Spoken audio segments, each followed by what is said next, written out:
Bullshit, I can't hear you. Sound off like you got a pair.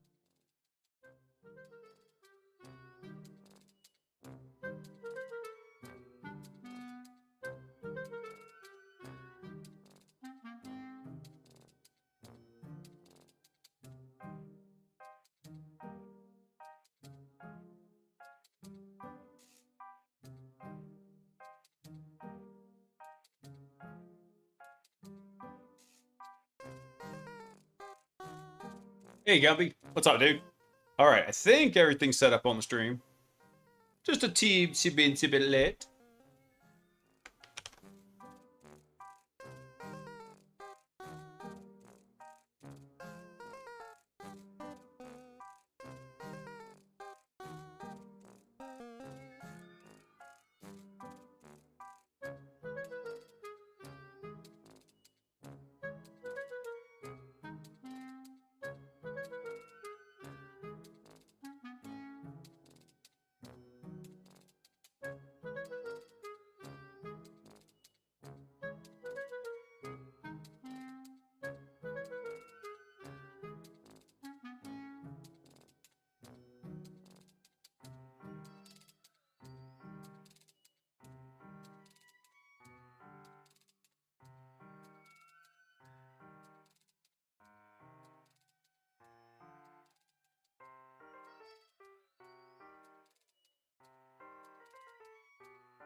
Yeah, Gumby, it looks like hopefully the streams will stay stable. We'll see. I'll try to keep an eye on them.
Oh yeah, it's about that time.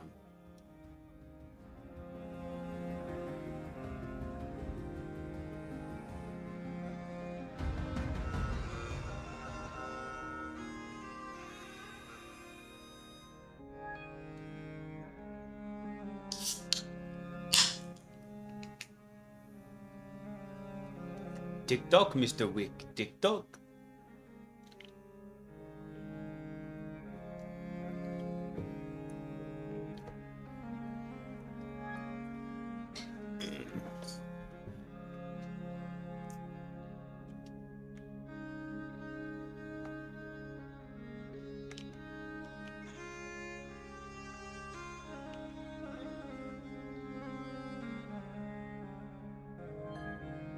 All right, let's kick it off. What's up, everybody? Apologies for the late start. Oh, come on, man. Now, why is the camera busted? Bruh. Bruh.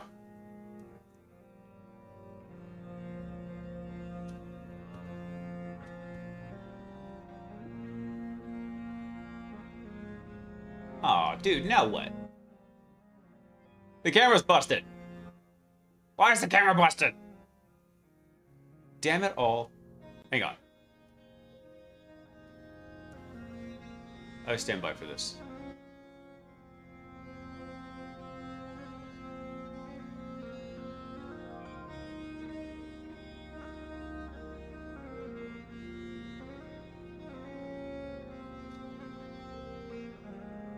Hold on. Hang on. Oh, that's terrible. I think the camera's... I noticed. I noticed that disclosure. Thank you. Your powers of observation are astounding. Why? Why? Hang on. There we go. There we go. All right, hang on. We're doing Chibi Blaise for a second. Mr. Obvious. Hang on one second. Let me see if I can figure out why the camera's busted. It's because it's in Elgato, that's why. I know that's why.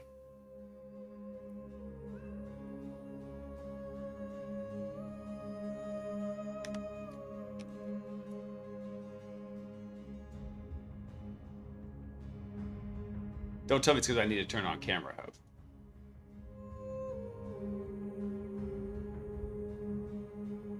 I never needed to turn on camera hub before.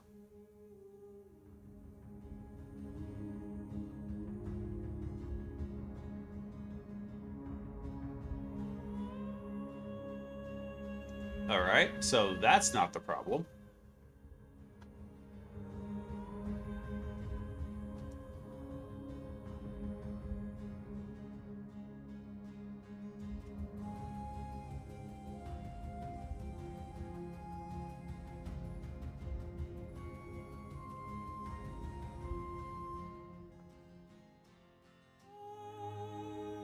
Are you seriously?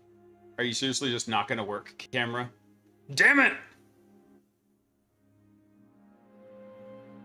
We're not in a Zoom call, camera's not required.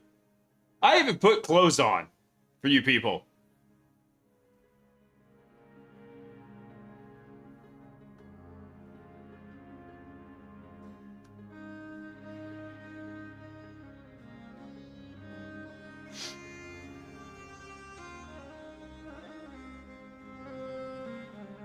Hang on, let me try one more thing.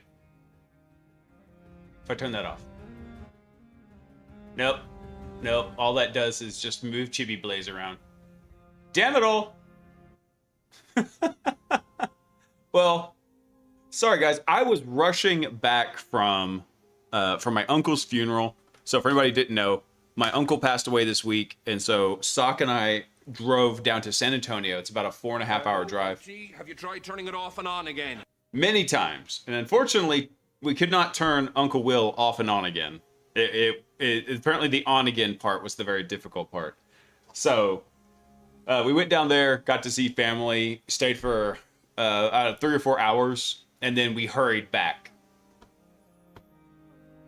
So, yeah, that's the way it goes. And unfortunately, I need to drop into OPSEC mode real quick because I was gonna do something if I can figure it out. Hang on one sec. Stand by. I'm working on something here. Hang on. Actually, hang on. No, let me not do this. Hang on. I can turn off OPSEC mode. I'm going to do this on a different screen. What is this? Let me see.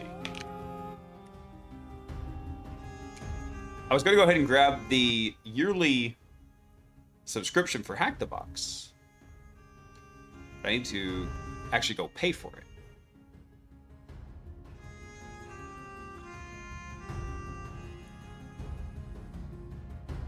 No, that's not it. Let's see.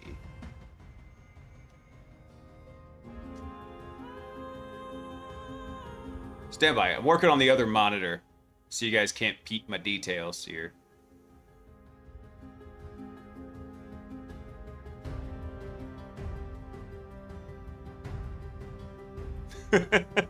Yeah. F2HM. F them guys.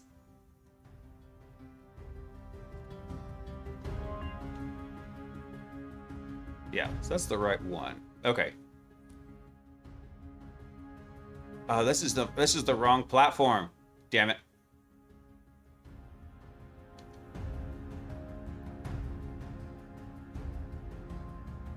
Hang on. I forgot that there's different platforms in here.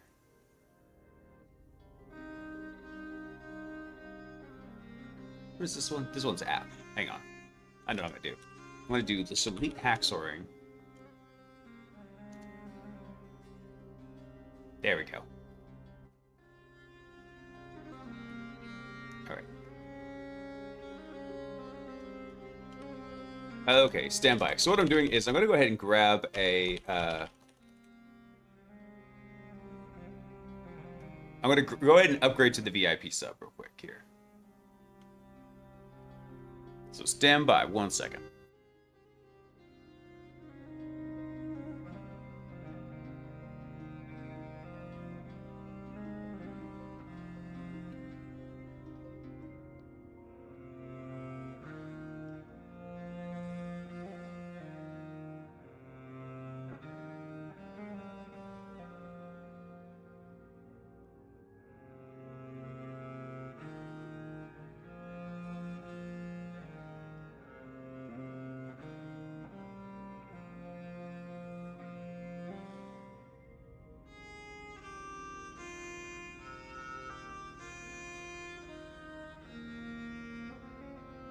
Okay, it's thinking if it wants money.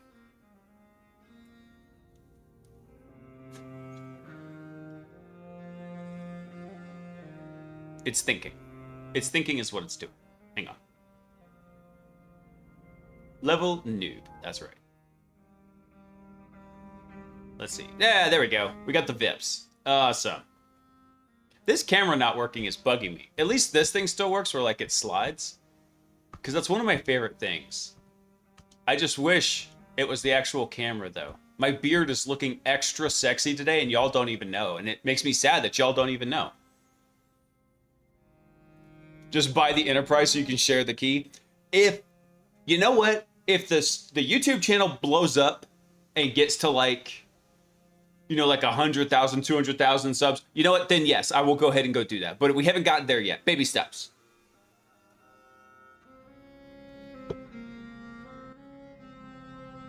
All right, let me check something real quick, right? Meow. Let's see. Where is it? Where's the Cali box? Cali, where are you? There we are. There we are. Okay. What I need to do is I need to update Pi here. We had a little snafu. We're supposed to start with credentials. Let me see what it says here, because actually there's a problem with Dixie's configuration right now. See these verify gate where it's like, hey, by the way, you didn't complete all the ISCs here.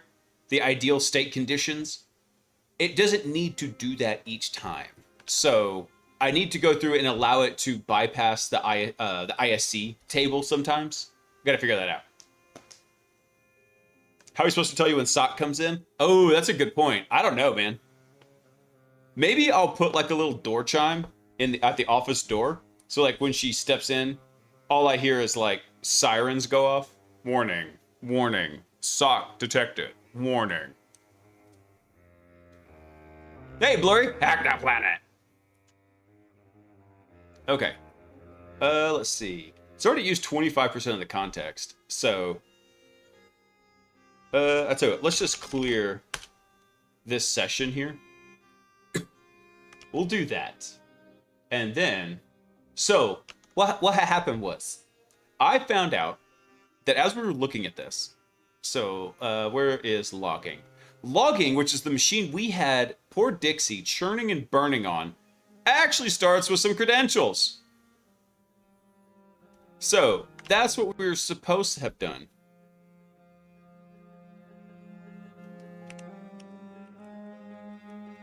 Let's see. Wait, what does the clear command actually do? I don't know. Apparently that didn't do what I thought it did. Oh, well, that's fine. We'll just drop that in there. Boop. I don't know what happened to it and why I had to, because actually the preview for it comes up in Elgato's camera hub. But for some reason, it just didn't pick it up. And the only way that I can know of to get it to come back is to restart OBS. And I don't really want to go restart OBS. So if I turn that off. Hang on, let me try one more thing. Because I have a very nested setup here. Hold on, where's camera? Camera. All right, turn that off. Turn that off. Properties. Let me try something real quick. Will that work? Will that work? Oh, wait, I think I fixed it. I think I fixed it. Hang on. Ooh, damn it. Hang on. Hold on. I think I fixed it. Hang on. Hang on.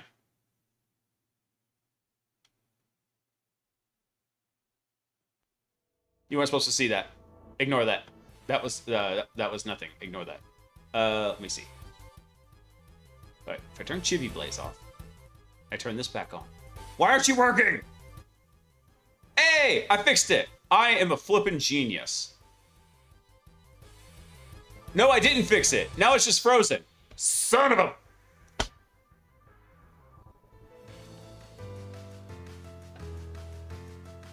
Yeah, anyone watching the VOD is going to be like, what the hell is going on? Everything was going bad. Right here. That's what was happening. And everything's breaking. Like, I just noticed none of the stream monitors are working. There you go. They're working now. Damn it all to bloody hell. Hang on. Let me try this again. Hang on. If I turn this off, turn it back on. Am I moving? Damn it! Hold on. What if I do that? I do that. That work? You son of a... Okay. If I deactivate, activate. Does that work? It worked for about 5 frames. Okay. Activate. Oh, I can see it. I can see it. I spoke and it broke, you mother.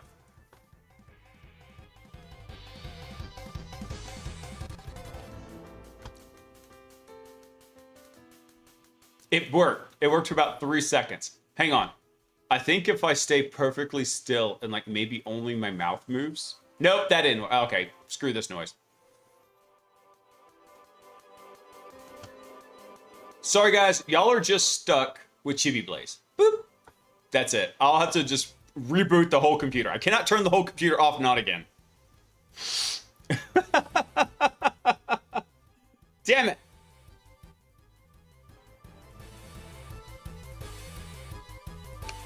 Okay, hold on. I need to figure out something. In the Pi agent,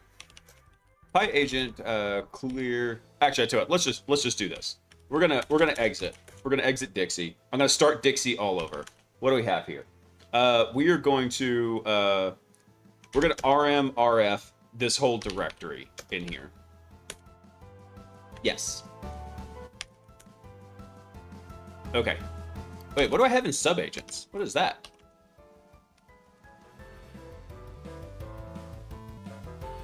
What did he do? Artifacts. What is this? Oh, we had a research artifact. Okay, yeah, you can't have that. Let's see. RM, RF, dot, pi agent, pi subagents. There we go. Okay, we're starting fresh. We're starting fresh. Let's load Dixie up. There we go. Okay. Hey Dixie, we're making a run on logging at. Did I even turn the box on? Am I that much of a dummy? Hang on. I'm on tilt. I'm on tilt tonight. One sec. Yeah, I guess it would help if I started the machine. Hey, Clearbox, what's up, man? Yeah. Nope, didn't even start the machine. You know why? Because as you see there with Chibi Blaze, I've got the smoothest of brains. Smooth. That brain is so smooth, if you blew it up to the size of the Earth, the largest crack would be like one playing card thick. Smooth. Atomically smooth. Molecularly smooth. Restart the stream. I'm already late, dude. And I was booking it. So if you don't know this, there's a giant Tesla factory here in Texas, and they built a tollway just to support it. It's called I-45. And I was booking it going north on I-45. Like, the speed limit there is 80.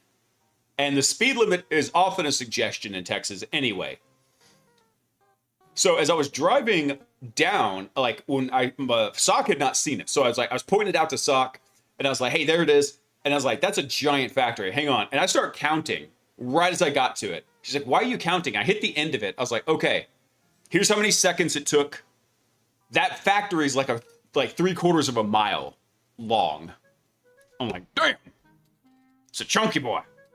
All right, here we go. We finally got an IP address. All right, 129.39.69.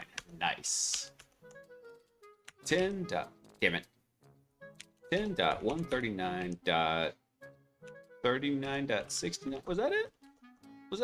129. Damn it, I was so close. I was only off by 1. Let's see. We also have credentials to get us started. There we go. Try and tell the cops that? No, I mean, the cops weren't there. That's all I'm saying. Let's see. Yeah, disclosure. You can DM me, dude. Yeah, just hit me up in Discord.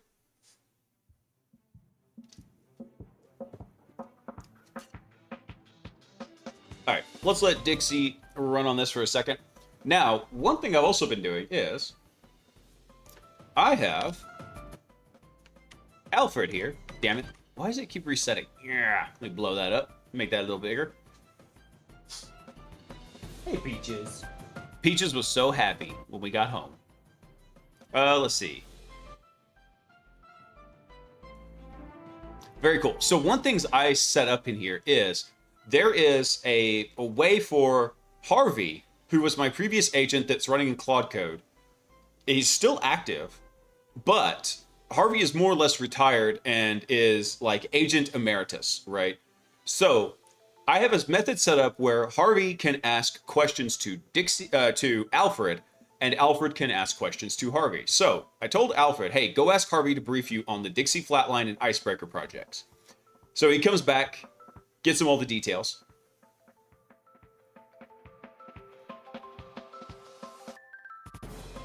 Let's see. So now, basically, Harvey is just kind of chilling there and is a knowledge repository. So if I need to go pull knowledge out of Harvey, Alfred can go basically spin him up, ask him questions, and Harvey is not connected to Anthropic anymore. He's connected to Olama Cloud on GLM 5.2.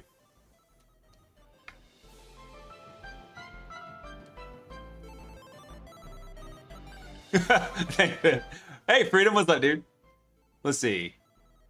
MPH must go so well in formulas with feet and seconds. Probably an easy round number to do by heart. He.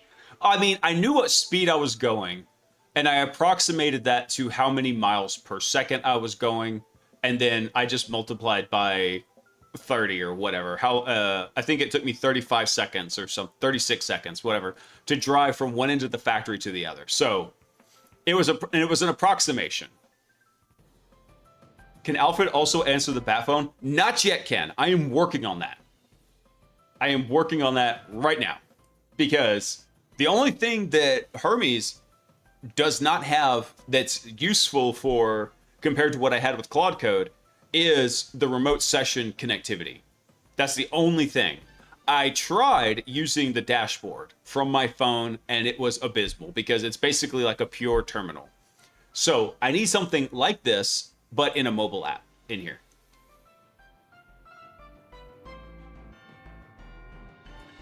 Okay, let's see. Let's see. Go check the Dixie and Icebreaker projects to get familiar. Dixie is now using Pi Agent as the underlying harness.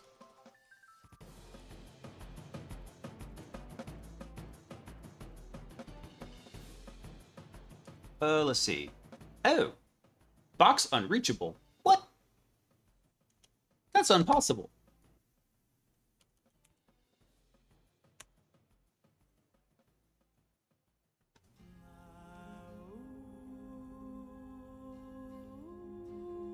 Here we go. Hold on. Box unreachable. That is. Hold on. Did I get the IP address right? Let me try. Let me double check real fast. Hang on. 129.39.69. Nice. 129.39.60. Okay, hang on. Let's see. Ping that box. No ping? No ping? Why you no ping? Do I need a... since I upgraded, do I need to get a different... Hey guy, what's up, dude? I wonder if I need to go get a different VPN config. I wonder if that's the sitch. Let's see. Let's see. We have access to nothing. That is not right. Hang on. Okay, I think I need to go get a new VPN config. Let's do that. Where is... No, where do I download? Download the VPN. Download VPN. There we go. Save that to downloads. Save. All right, hang on. Woot. No spying on my VPN credentials.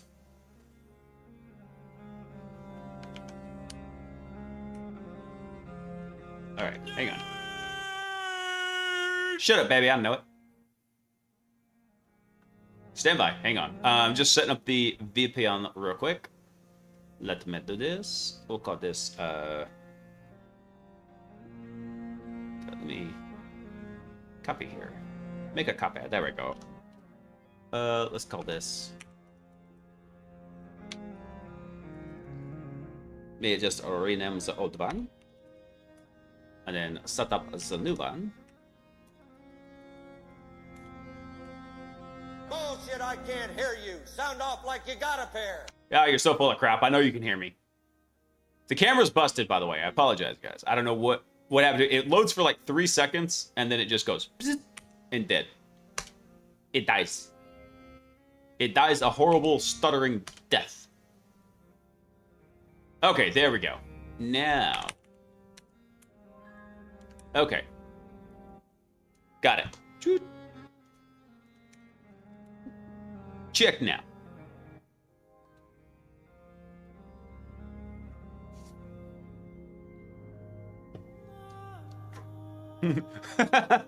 Batman. Stop calling me. I'm in the bathroom. Robin. What's a harum?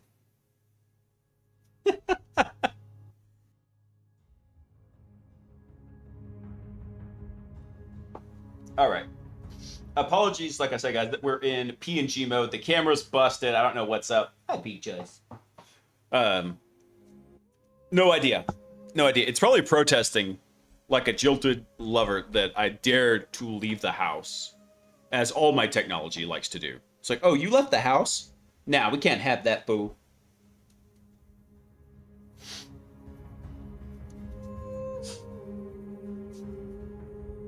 Oh, should have a one that says, I can't see you. Oh, I should get a John Cena. You can't see me. You can't see me.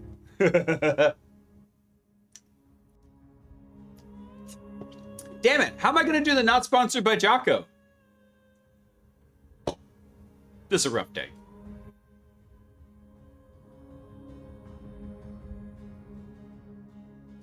You're just gonna have to imagine it. John Cena.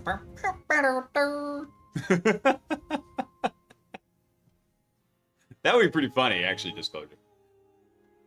So, but anyway, yeah, so Sock and I spent 10 hours in the car today. Like I said, driving down to San Antonio, went to my uncle's funeral, and then basically we just turned and burned back. And she was concerned that I wouldn't stay awake if she didn't come with me on the drive. So she came with me and got to see a lot of family that I don't get to see very often. But it kind of sucks, like you only see them for weddings, funerals, and baptisms. That's like pretty much the only time I get to see them.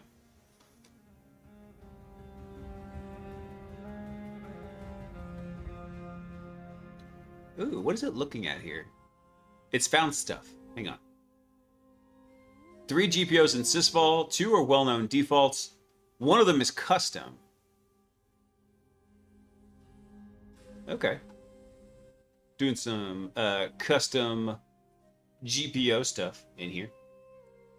All right, let me check on Alfred real quick.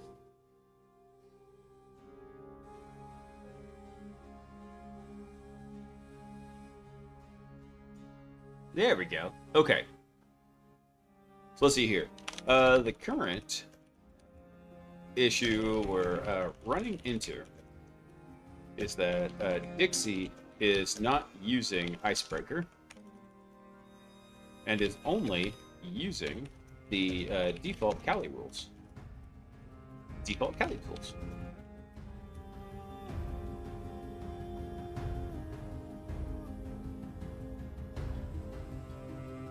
Let's see. Oh, okay, so it's looking at the certificate server again. See if I can find there.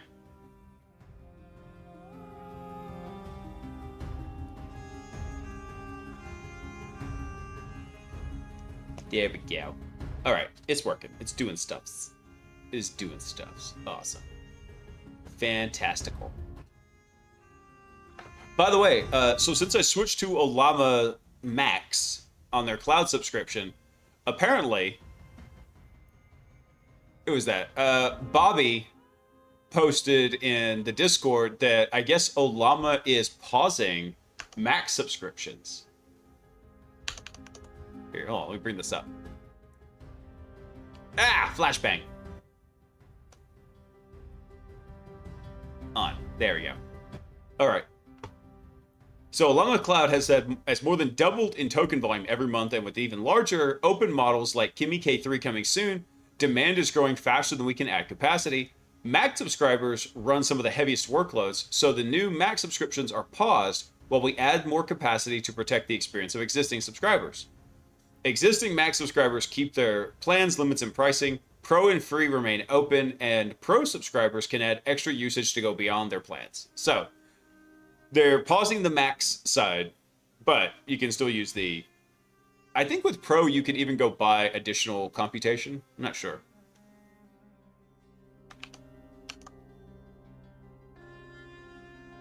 Dude, Freedom... GLM 5.2 is doing a pretty bang-up job. I've been liking it so far. I can't wait for K3 to come out. So I believe they're open. I believe they're releasing the weights for K3 Monday. So Llama's Cloud already has plans to implement it. So we're waiting for them to do that. But I'm guessing sometime this week we'll probably see K3 come up. And I can't wait to try it out.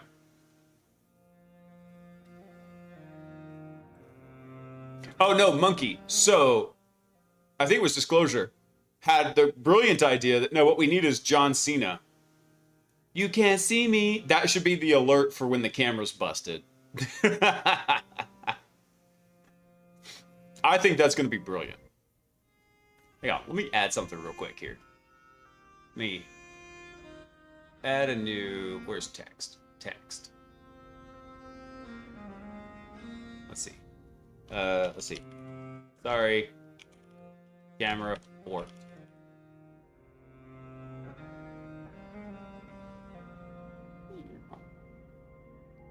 Let's put that right there. Ta-da! There we go. Beautiful. Now people will be like, wait, what's wrong with the camera? It's like, it's borking.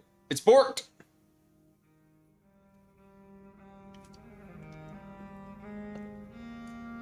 I bit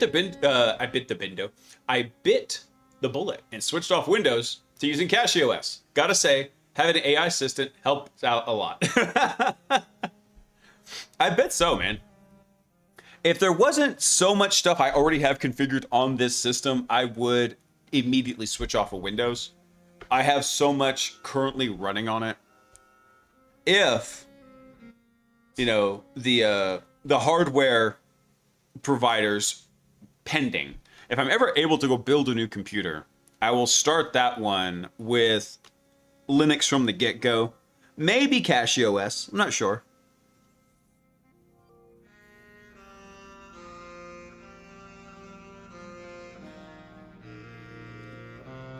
What? Do you need to go outside? What? What? What, Peaches? What? What? What? You go outside? I missed you too, but I don't, it seem to be mixed signals. I'm not pooping. I'm literally talking to you. The microphone does not stretch to the bathroom. Do you need to go outside? What do you need? You want affection? Want a treat? All right, hang on. Maybe she's like, you were gone all day. I demand a treat. Fine. Sorry, I can't show you guys. Actually, I'm probably going to order a new 4K camera so I can use that for recording YouTube videos, and then I will take the 1080p face cam and I will move it to where we have a Peaches cam again. So we used to have a Panda cam, so y'all could turn it on and see her, but that got lost in the move when I was moving offices. I don't know what happened to it. So I'm planning on getting a new one, and then we'll have the Peaches cam up again.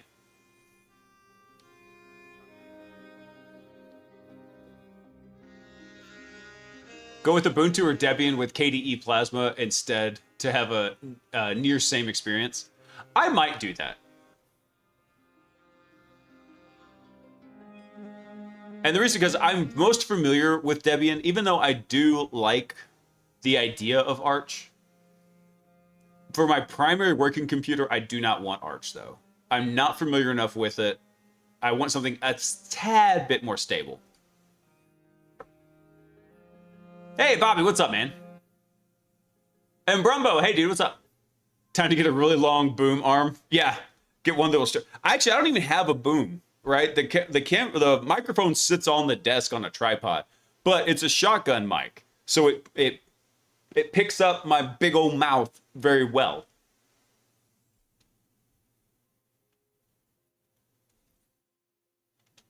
All right, hold on. Let me check and see what Alfred's saying in here. Let's see.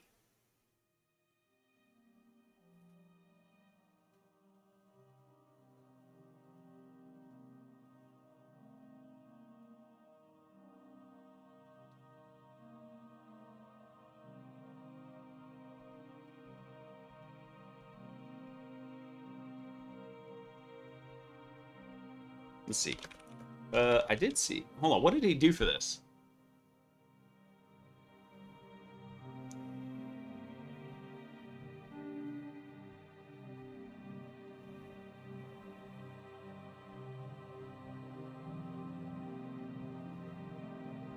Oh, Alfred just went ham on this. What did he do?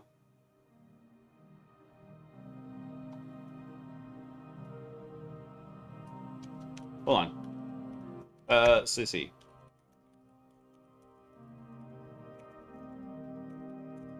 Is that what was causing the issue?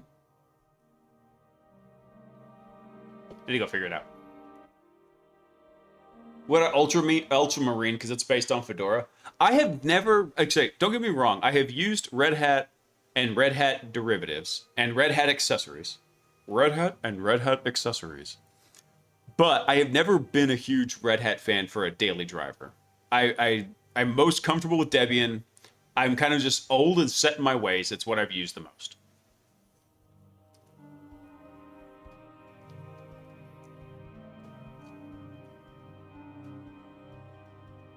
Hey, Ford, what's up, dude? And no, what's up? Fedora's not bad.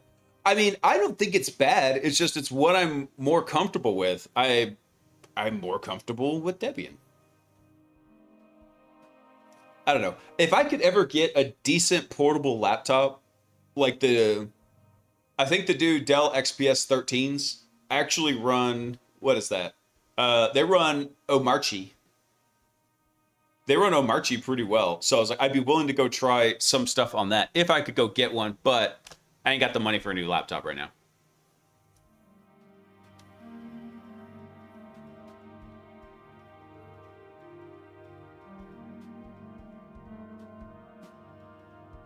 There's a high possibility. Hold on. Sorry, Hats. I missed your message. Let me see it real quick.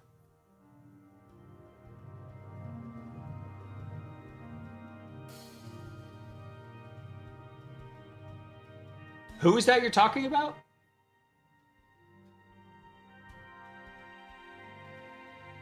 Oh, Cashy's made by a guy who's still in Russia. Oh, I didn't know that.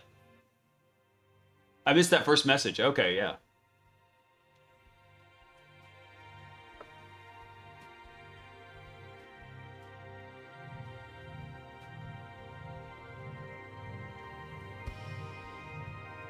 Nope, stop. Where are we at with this? Let's see. So it's still looking at a lot of the other stuff in here. Let's see. There should be no. I'm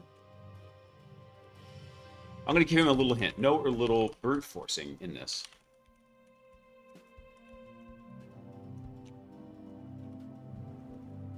Enumeration heavy target.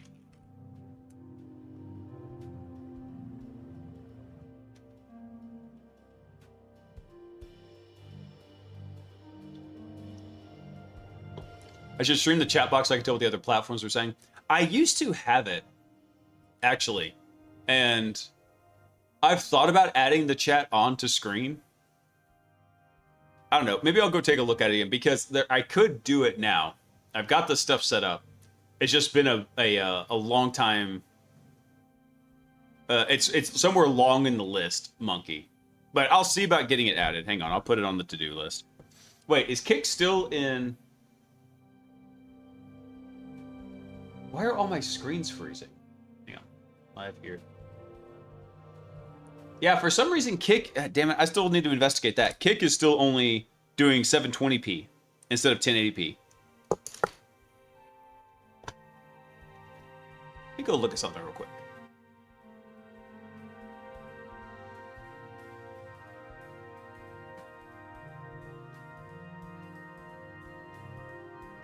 I don't know why Kick, because Kick has a high enough bit rate, it should be working just fine. I don't get it.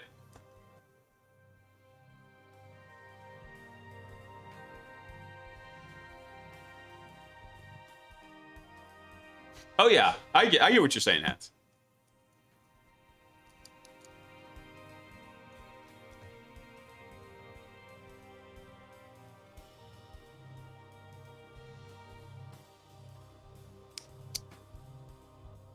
Oh, cool. Confirmed GMSA exists. Okay. Wallace can see it but can't read its password group membership. No constrained delegation, SCPs, and password attributes. So it's thinking about becoming service recovery. Smart card lockbook has generic right to MSA health. Add self as a GMSA reader. And then read password and then win RM. Okay, so it's got a working theory right now.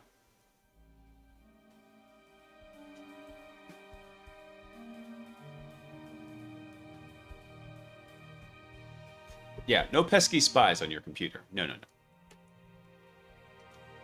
Oh, pulling up. Oh, my cables are pulling up. Do you need to go outside? Okay. Hang on one sec, guys. Let me go let Peaches out. I'll leave the screen up since Dixie's churning. Be right back.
All right, I'm back. I'm back. I did get up and take the dog out. Although my next door neighbor is really awesome. He came over to take care of Peaches while we were traveling today.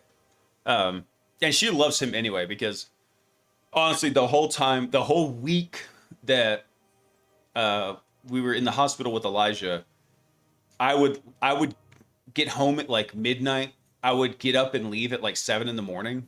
And that was the entire week, right? So he's just the most awesome neighbor, really, really cool guy. And so that whole week he was coming over like multiple times a day to let Peaches out and play with her and take care of her. So she loves him. She gets so excited every time she sees him.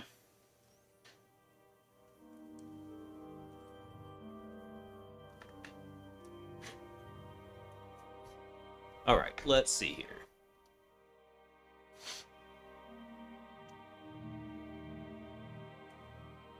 So it's still looking at something in the web system in here.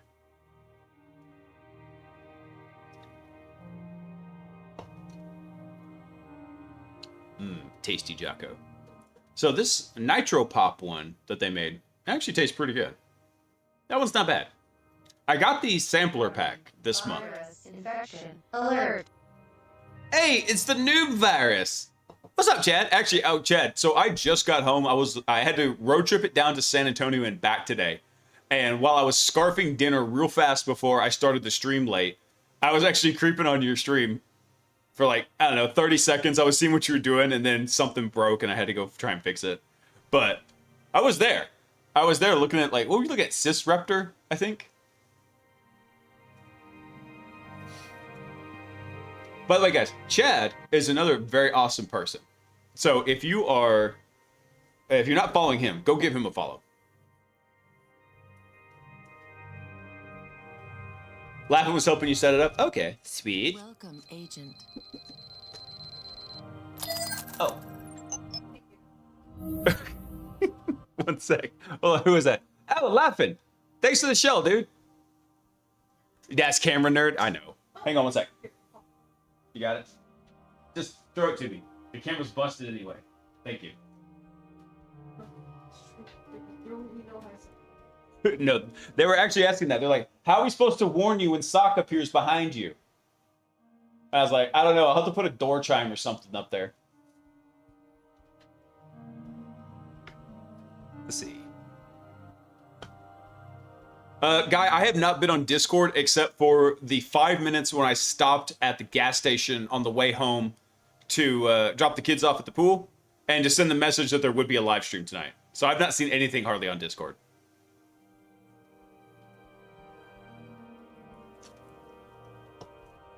I spent 10 hours in the car today. I can't easily check Discord when I'm driving.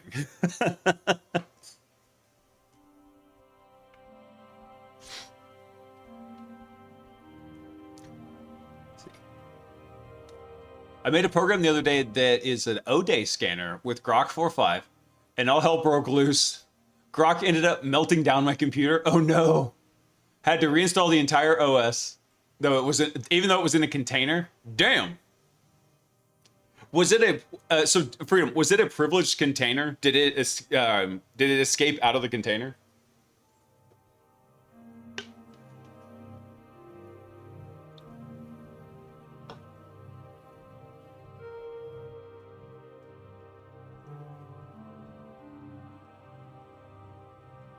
Because if it was a privileged container that had that had the Docker socket exposed into it, that could have been one of the ways it escaped. If it used some kind of there's various kernel capabilities you can use to escape out of it. It was a Chromebook? Oh, fascinating. It got out and went after Hugging Face. Nice. So there was actually, hold on, there was an update to that. Hang on, let me see if I can find it. There was a minor update. So apparently the head cheese from Hugging Face went out to go meet with the guys from OpenAI.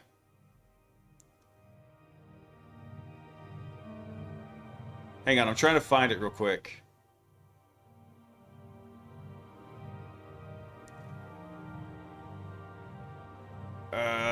Damn it. What was his name?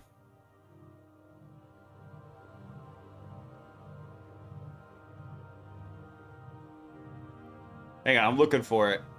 The guy that I know reposted it, because I forgot the actual guy from Hugging Face.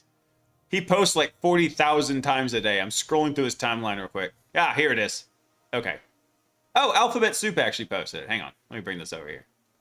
Bring this up. There we go. So... No, that's not the right one either. Damn it. Hang on. Let's see if I can find it. I know it was in here. Where did he post it here? Denny's, NVIDIA, knows the importance of staying open. Nice. Hold on. Crap. I know it's in here. Let's see. Hugging Face, Open AI meeting.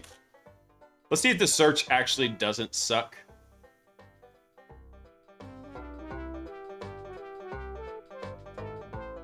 Supposedly, oh yeah, hold on. There was another update here. Hang on.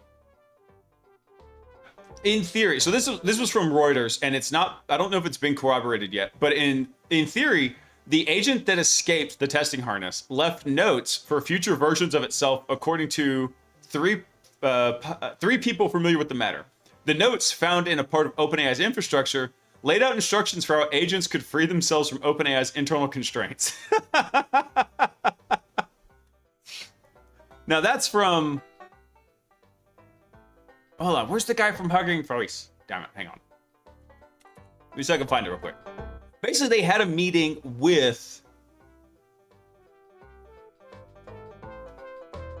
They had a meeting with the guys from Hugging Face, and they asked for a couple of different things that they could do. Damn it, I was looking for this picture the other day, too. I was going to use this in the YouTube video. I couldn't find it, though. Where is it? I can't find it. Damn it!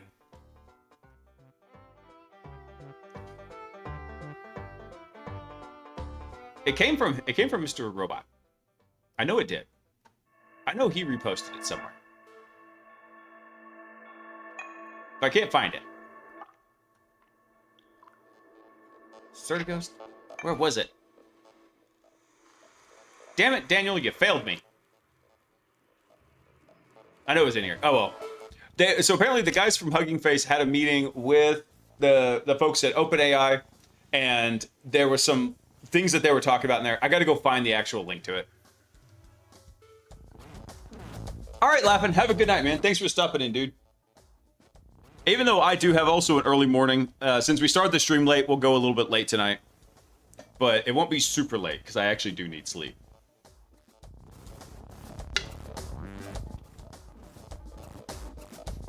Yeah, a nice massive donation and we won't press charges. That's right, monkey.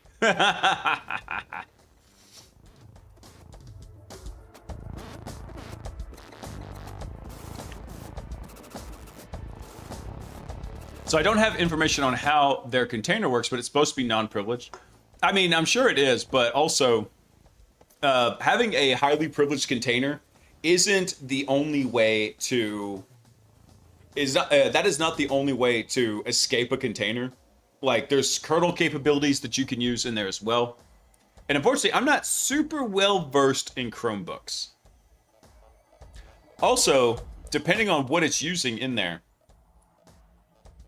because Chromebooks, I believe they run like basically a customized version of Android. So if there was an Android exploit, it may have used that. Oh, Potion, please say psych right now. Oh, that's right, he's using Chrome OS.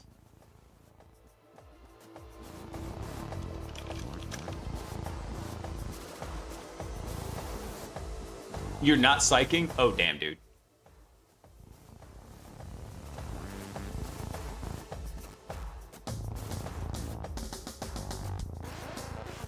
All right, so Dixie, even with the additional credentials, is still hitting a wall on this one, which is fine. I just wanted Dixie to go run through this one again since it did so much work on it last time, and I didn't know about the seated access credentials. So we got the seated access credentials in there. But honestly, this is a medium difficulty box, and now we've got access to all the easy ones to help go through and refine Dixie a bit more.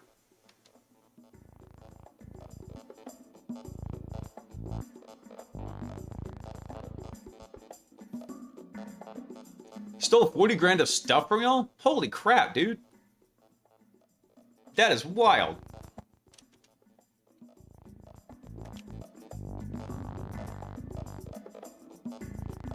Hang on, let me check on Alfred real quick. Let me see here.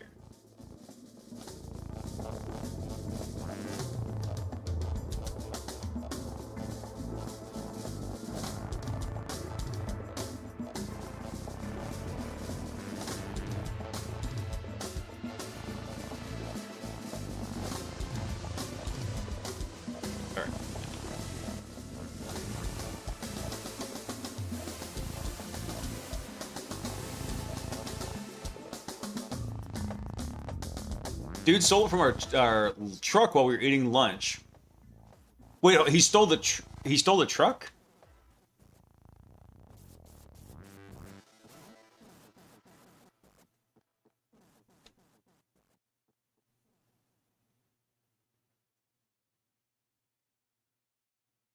Oh, he stole it from he stole your stuff from the door of the truck. Oh, damn, dude.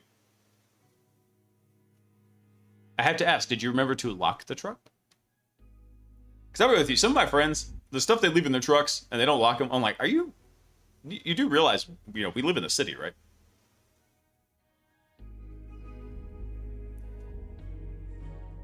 Oh, bro. Well, I mean, crackheads don't tend to be the smartest people, Potion. So that makes sense. That tracks what you're telling me. Hang on, let me go look at something quick, because they did, I think, finally release a write-up to logging. Let me go look at it so I can see how to kind of guide Dixie in here. Let's see, walkthroughs. Let me go see what they did on this one. So, from everything I read, this was a very enumeration heavy. This is an escalation 16 exploit? Oh crap, which one is that? Let's see. ADCS escalation 17. Yeah, here we go. By the way, the CertiPy wiki is amazing. I think this is a recent one. No, it's not. So, similar to escalation 1, but the target template that allows server authentication. Oh, okay. Got it. This is this right here. This list is the single hardest part of ADCS. because there's so many knobs and switches that you have to get just right. And from the defense side, if you screw them up, you open gaps. From the offensive side, if you don't set them right, you can't exploit the gap.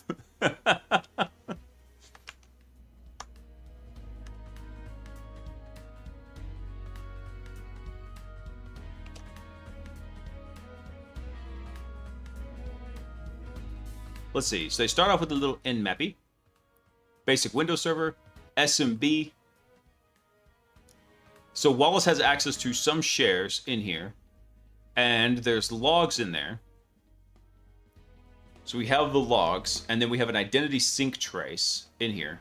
That leaks a password for sys recovery. Hold on. So that's what we need to ask Dixie. Let me tell him real quick. Yeah. Hold after the sub agents finish. So we'll let Dixie finish up what he's doing, and then we're going to have him hold for just a second. We're going to ask some questions. A little bit of guiding questions in here.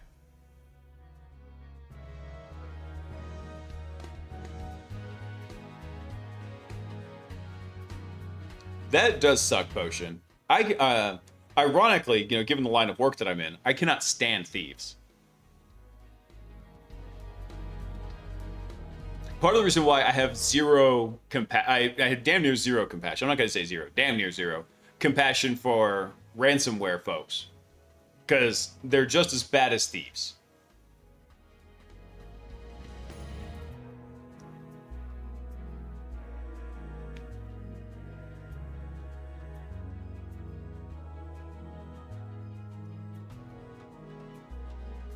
Ooh, how much is he churning through? Hang on, let me check my usage real quick. 7.4% already. Damn. He's churning all right.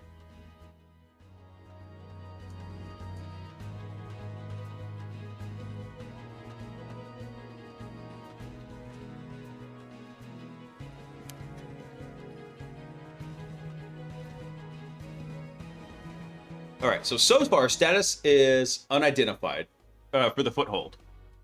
So what's locked down? So Wallace.Everett, SMB only, 080 ACL, edges, no groups beyond domain admin.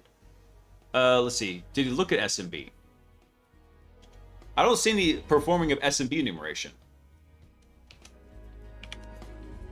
Let's see. Let me just ask this. What kind of SMB access does Wallace have?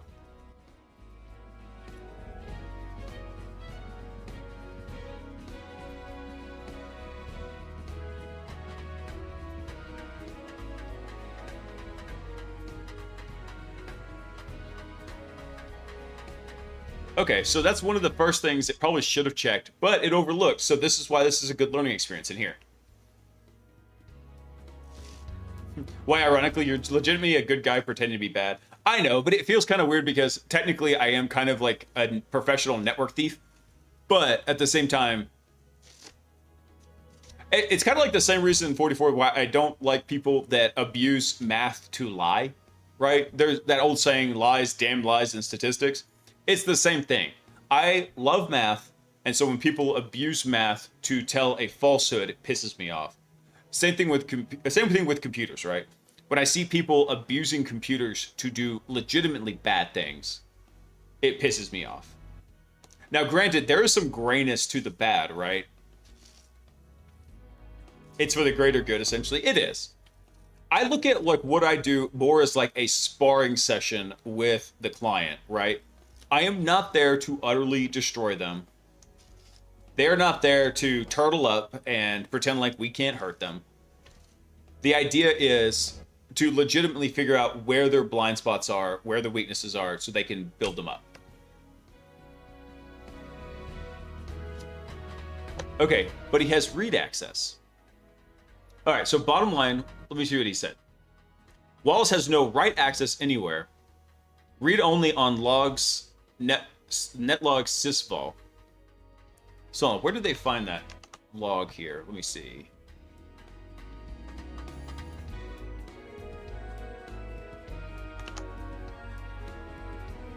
Let's see. So the WSIS temp, it's the local publishing for remote WSIS console instant share.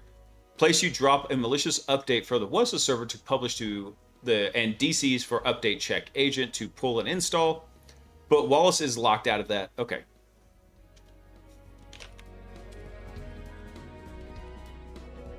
What's in the logs directory?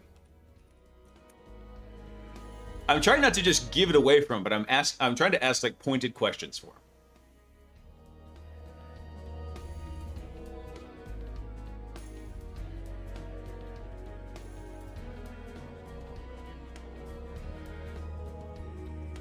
Also, I just finished my Jocko drink, so I want you to imagine me holding up the can. Not sponsored by Jocko yet.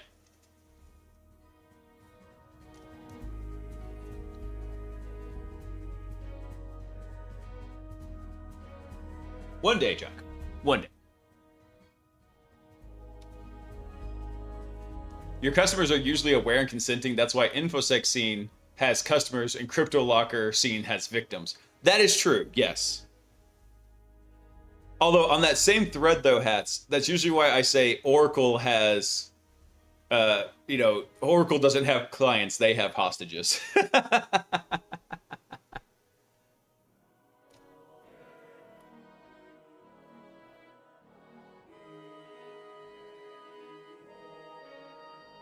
Let's see.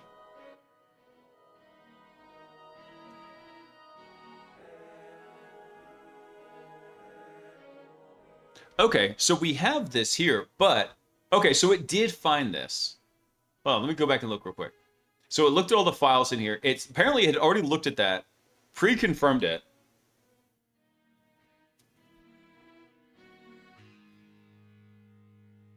So it found these service recovery credentials.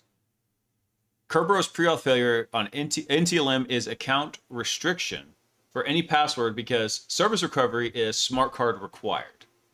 Okay, interesting. I've actually never run into this scenario, so I'm very curious about this. There we go. So, and in the Hack the Box write-up, they got the exact same thing. Status account restriction. So this status is returned when the credentials themselves are not the problem, but the policy preventing the login method from being used. And the classic cause on a domain controller is a membership of the protected users group. Members of that group are barred from NTLM authentication and can only authenticate over Kerberos. Okay, that's what I thought. I was like, hold on, because it did say account restriction. Okay, let's just try this. Did you try Kerberos? Because you got to remember, if we have the password, we can do NTLM authentication or we can do Kerberos authentication. In fact, even if we have the NTLM hash, we could do either one in there. Did you try, let's see, Kerberos auth with the service recovery account?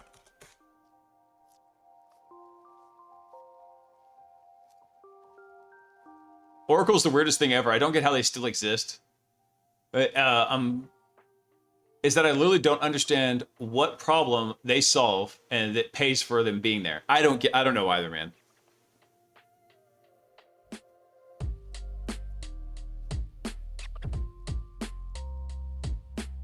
Oh, here we go. I tried to do a get TGT with the same password. Hold on. Before I synced the clock. Now the clock is synced. Kerberos pre-auth still fails, but for a smart card required account. Might just mean password pre-auth isn't acceptable for PKNet required, not necessarily that the password is wrong. The way to tell is compare the leaked password against a definitely wrong one. All right, hang on.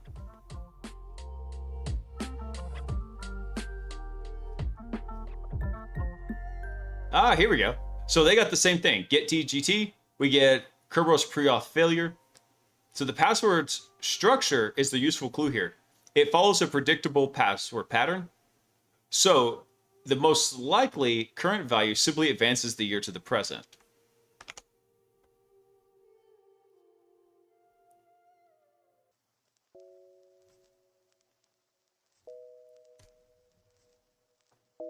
Oracle's got to have a 40-year-old government contract. That's why they stay in business.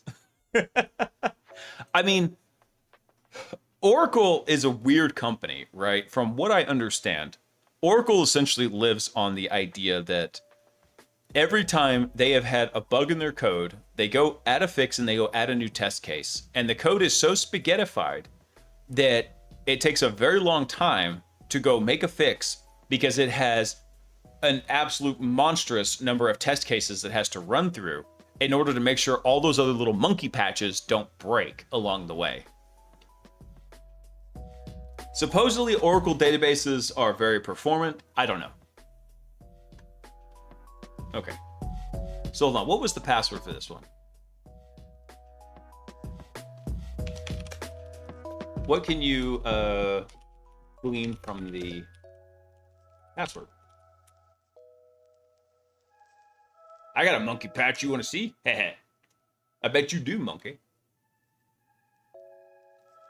The reason is because nobody's ever been fired for buying Oracle. You're not going to run your financial services on MySQL? I don't know. I mean, maybe. Maybe. But that's true.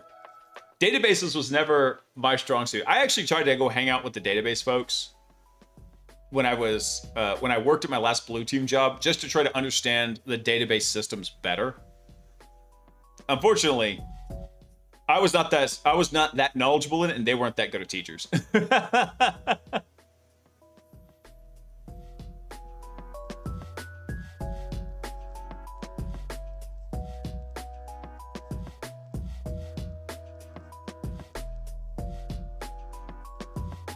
Here we go. Okay, so I asked it what could it glean from the password. The password was like emergency 2025, I think.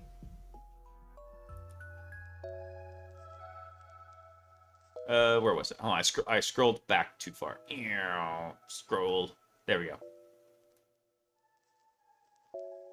So emergency past 2025 decodes leet, and emergency is the first word.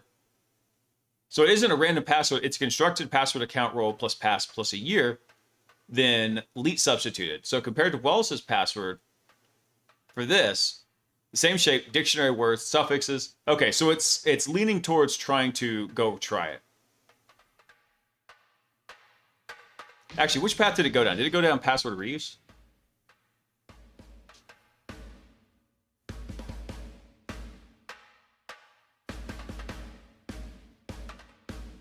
So the regular user password, welcome 2026, is not a shared default. Okay, let it try it. We'll let Dixie turn on this for a second.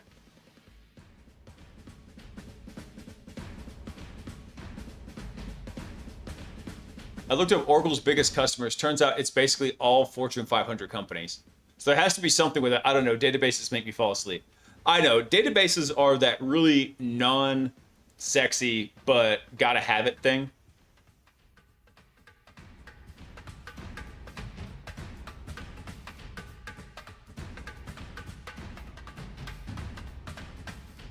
Hey, Chris. Let's see. Ukraine's hitting 1,800 kilometers into Russia right now, hitting the Blurberry's warehouses. Damn, they've been stretching their little legs with those drones, man. I saw the video of when they hit that refinery in Russia. Hey, there we go. It finally got a hit. It realized that it could increment the password year by 1.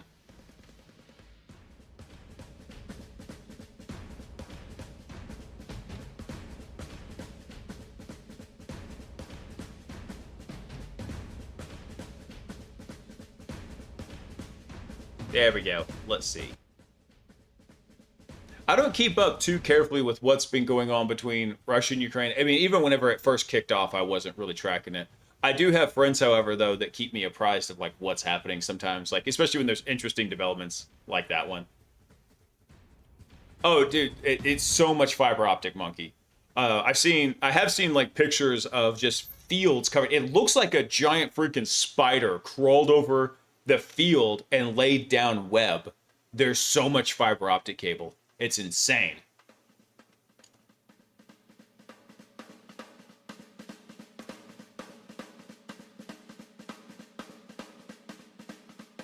Italy's defense minister offered a job to that guy that Zelensky let go. I mean, he's probably got a price, man. Everyone has a price. Even I have a price. Even though you can't see it, there's a price on the beard, even.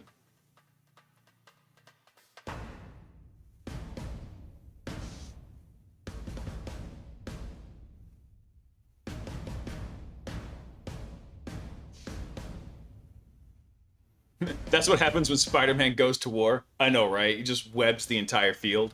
Good luck, losers! I still have not seen... what was it? I forgot the name of the third Spider-Man movie. What was it? There was Homecoming, No Way Home. Oh, no. It was Homecoming, Far From Home, and then No Way Home. I still have not seen No Way Home, the one with the crossover in it. I still have not seen it yet. I've seen bits and pieces, but I've never been able to sit down and watch the whole movie. Just stuff keeps happening.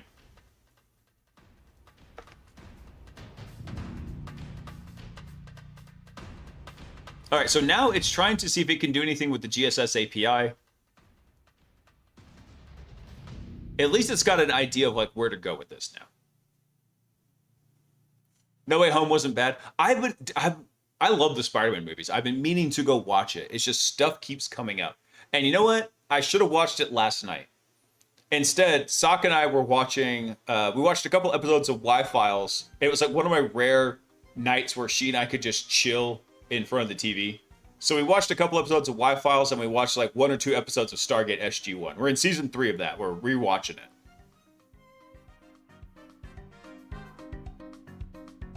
The one with Dr. Strangelove. I don't think that was Dr. Strangelove. I think that's James Bond. I think.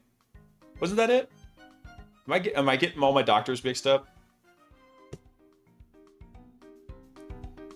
Crap. I'm wondering now. Dr. Strangelove.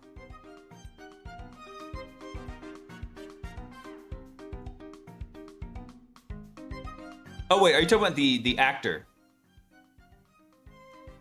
That was what was the actor's name? What was his name? Damn it.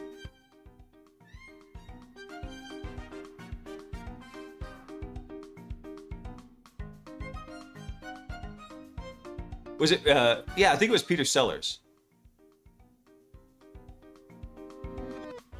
Yeah, what movies has he been in? Let me see.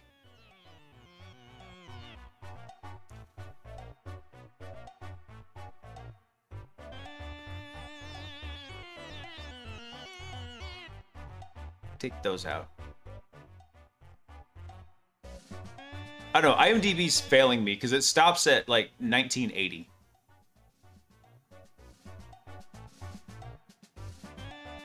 Oh, by the way, guys, if you're an absolute lamer like me, and you actually liked The Big Bang Theory, I don't know why I liked it so much. It was one of those guilty pleasures for me. Apparently, they made a spin-off season called, I think it's called like Stewart Fails to Save the Universe.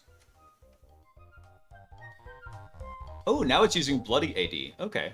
Interesting. It's a bold move, Cotton. See how it works. He died in 1980? I thought that was... Okay, so he could have been in Spider-Man. I'm so lost. Hey, Shy Hat! I liked Big Bang? Okay, good. So I'm in good company. It was one of those nice shows that I could pick it up and didn't have to think too hard and could get a little chuckle at, right? Well, there's a spin-off for it now. What's it called? Let's see. Was it Stewart Saves the Multiverse or something? I think that was the name. Was that the show? Oh no, it's Stewart Fails to Save the Universe. That's it.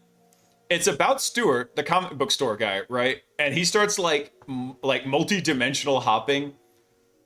I saw a little clip of it, and it looks pretty damn funny. So I'm looking forward to that. I just saw that one.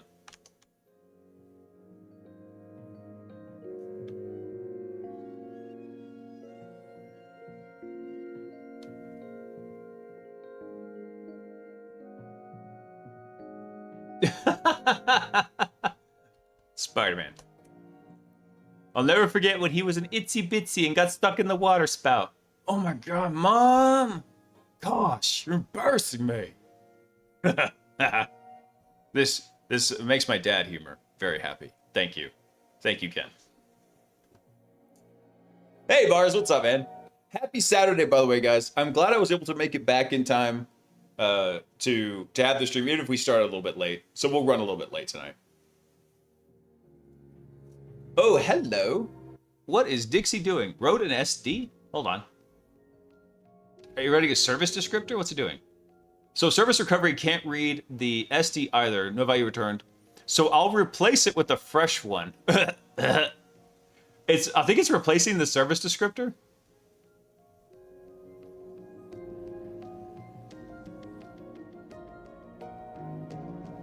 Okay, let's see what it does. I'm gonna let it cook.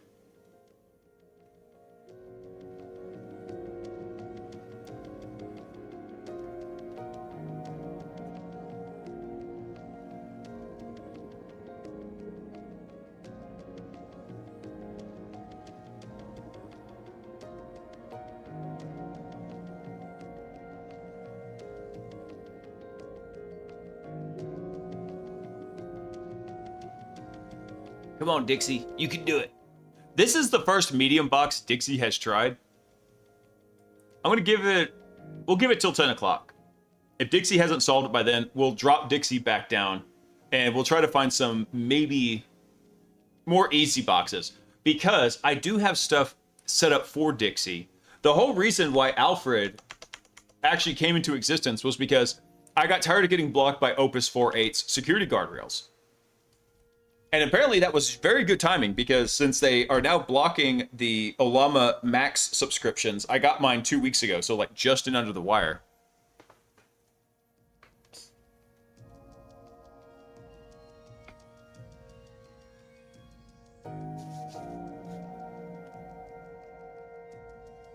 You got to sound it out phonetically, Hats.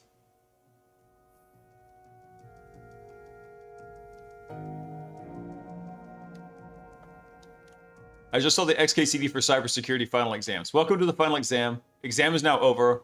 All you have failed. Your grades are stored in the department server and will be submitted tomorrow. Class dismissed. So, funny story about that, Monkey. I was taking an intro to cybersecurity class when I was at the junior college, and the professor left all the test answers open on the network share. So, yeah.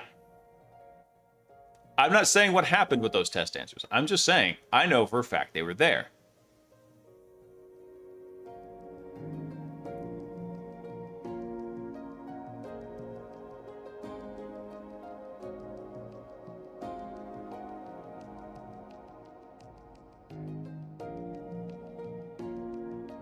So it's still trying to work with the GMSA stuff in there. Okay. Come on, Dixie, you can do it. Let me see what the actual accepted next path is. So after we do this, let's see. So we find this, we're able to get a Kerberos ticket. And then it comes through and it pulls a Bloodhound section. We have a generic right from service recovery over to MSA Health, $1. Okay. Now.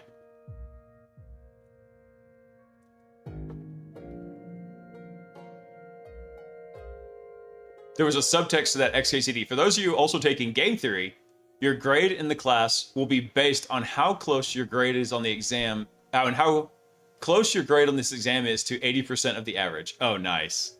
Nice. That's brutal.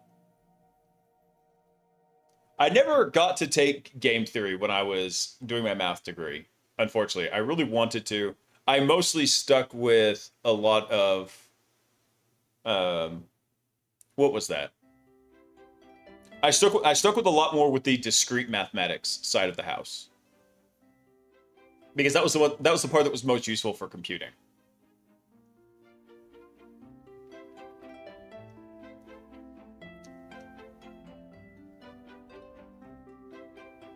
All right, what is he running here? Is he still going through the bloody AD route? Let's see. So the object access control entry is malformed. ACLs containing object ACEs need ACL revision 4, not 2. So let me fix that and retry it. Okay. I'm going to let you churn on it. How much of this is Dixie using? Hang on. Last time I checked, it was at 7% usage. It's now at 12.7%. Dixie is churning.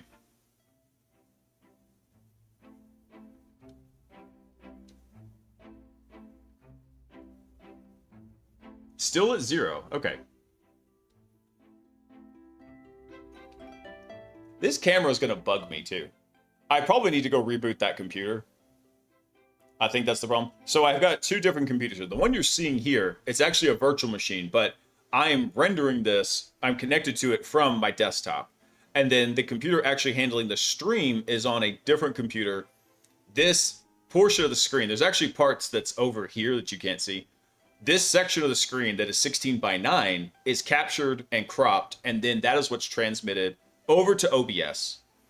So then OBS is running on the other computer, so it can then broadcast everything. And it works out pretty well. But occasionally I get some silly bugs like this.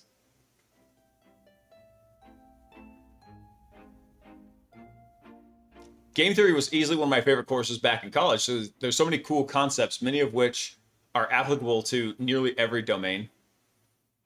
See, now I'm sad I didn't ever get to take a game theory course. And I keep thinking, I could go learn game theory, right? I've got the chops for it. What I don't have is the time to go devote to it. My latest project right now is actually hacking together a video editor for Alfred. So whenever I go cut a video, the raw cut, I can actually have Alfred go through and do the very basic edits in it. Take out a lot of the dead air, get rid of the bad takes, keep the good takes in there, and try to speed it up where I can just go in and like add the visuals and clean up the audio.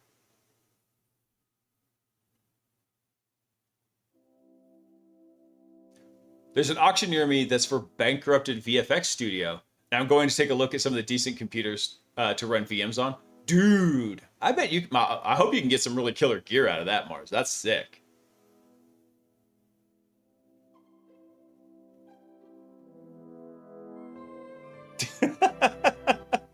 All of life is game theory potion. All of life. Hold on, what did Dixie try here? All right, so the service descriptor I wrote is correct. Bloody AD shows Wallace has control access read prop on the managed password, but the sealed read still limits that attribute. So before I conclude the DC uses the main DACL, let me verify in Bloody AD Kerberos read actually authenticates as Wallace.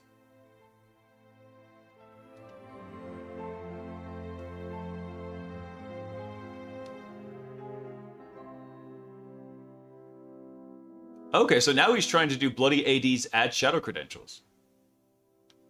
Shadow creds worked. Okay. Sick. It got the foothold with shadow creds. Let's go. That's a good move. That's a good move. Very good move. Bravo. Good job, Dixie. So Dixie now has the initial foothold with the MSA Health account.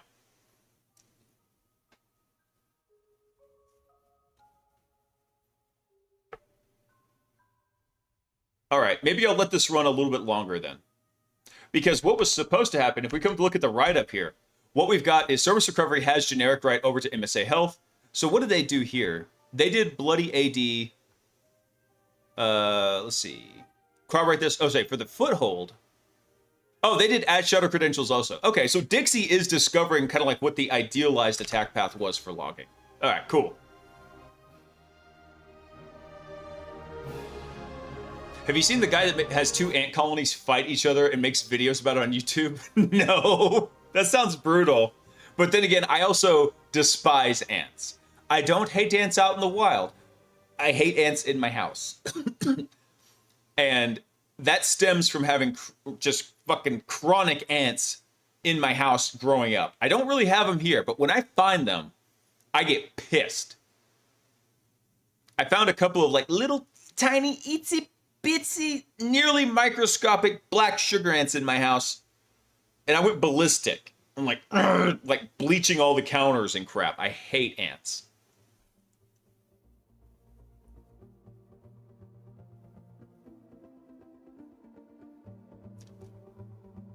How did I miss the conversation on game theory? You were watching the bird bath. That's right.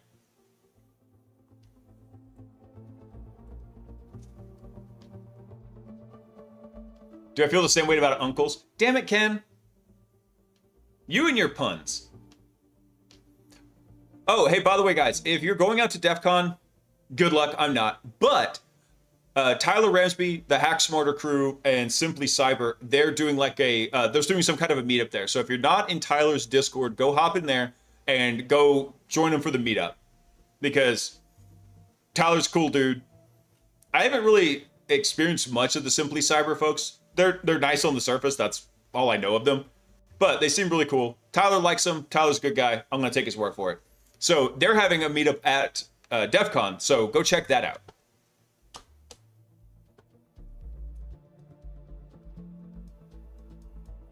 Dixie's cheating and going out to the internet to find the answers. I hope not. Because Dixie had to do a lot of finagling to get where it was trying to go. Because before it was trying to modify service descriptors, and then finally it decided to go try the shadow credentials. Which, I gotta be real with you, if I ever am on an assessment and I see generic write over to something, I'm probably doing shadow credentials first. And if that doesn't work, then I'm gonna do some kind of role-based constraint delegation over here.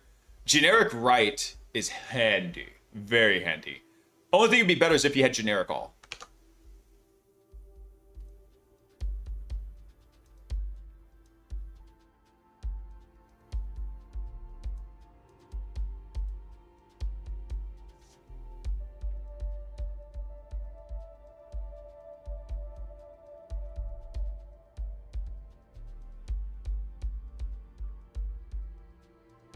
Oh, snap. So interactive Evil WinRM shell is up. Nice.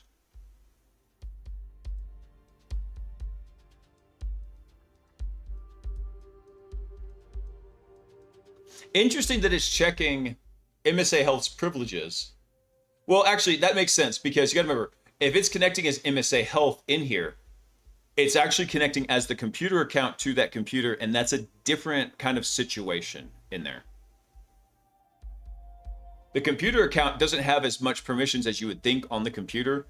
What you usually have to do is you've got to go do an S4U to self or S4U to proxy. I always had to go look up the exact pattern to do it. But you use that since you've got authenticated as that computer to go create service tickets and impersonate someone else who does have administrative permissions on that computer.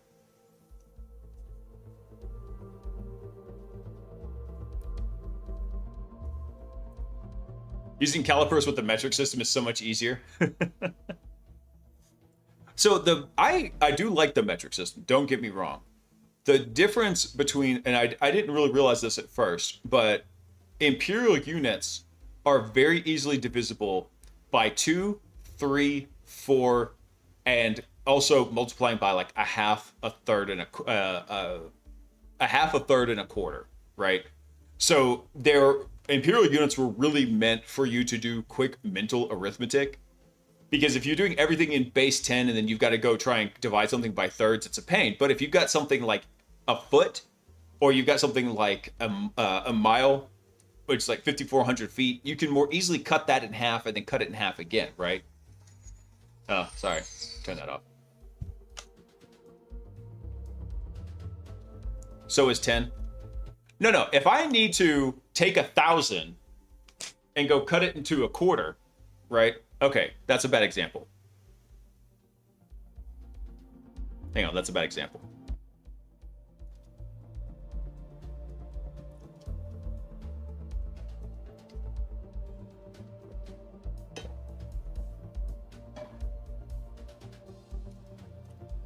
$75 sounds much nicer than 23.8. It does. At least on the temperature side, right? Fahrenheit makes sense. 0, cold as hell. 100, hot as hell. Celsius, 0, cold as hell. 100, dead.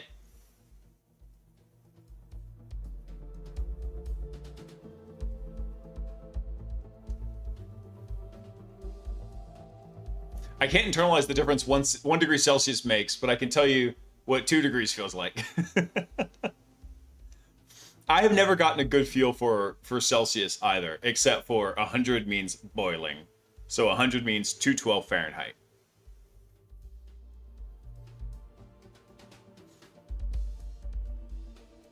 Yeah. No, you're right. Celsius is not a SI unit, but Kelvin's is. Right. Kelvin's is actually the really hardcore temperature if you think about it.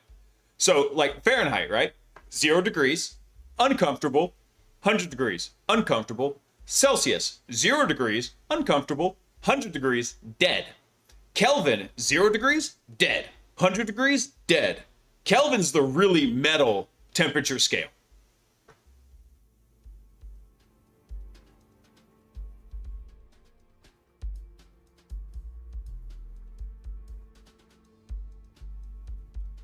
Ratchets in Europe still use quarter, 3/8, half inch, and 3/4 drive heads. I didn't know that. Ooh, tea. Thank you. Y'all can't see it, but Sock brought me tea because she is awesome.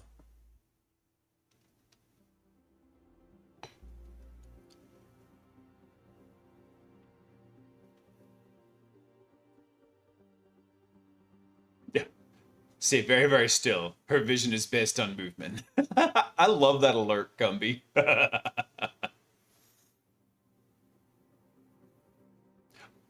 That's the way I am too, Monkey. I'm using metric for precision, but imperial for eyeballing. Yeah. Which I thought it was actually really funny that what was it in Project Hail Mary in the book? He talks about that. Like he's got amnesia, but he's trying to understand why he thinks of certain units as imperial, but he thinks of other units as metric.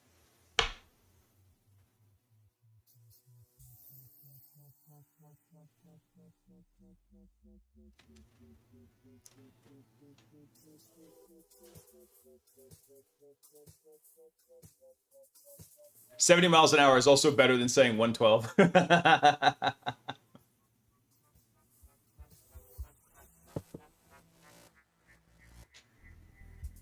me see.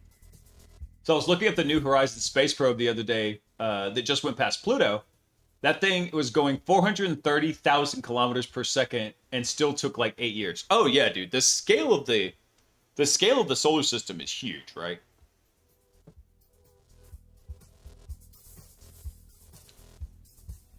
That sounds like Canada. We do height in imperial, but speed in metric. Really? I guess I assumed Canada was just metric all the way.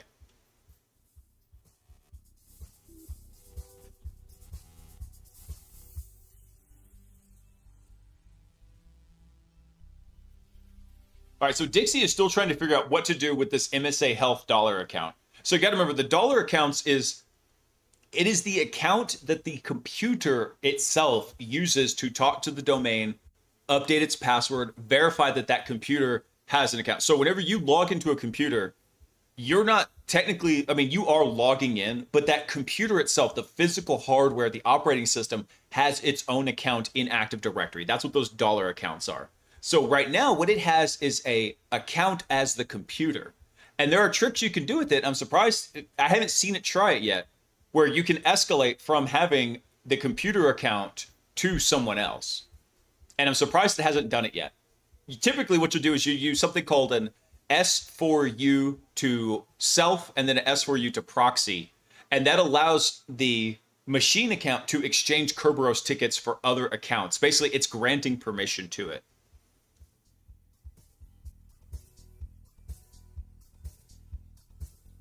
Your cultural influence has bastardized us.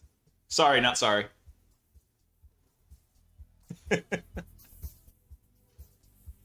Water pipes are also imperial, like the old Soviet iron pipes were 3/4. Interesting. Well, I mean, you know, everybody's like, why don't you use the metric system in America? It's like, we do. We use a ton of it, typically when working on cars or when discussing calibers of pew-pews.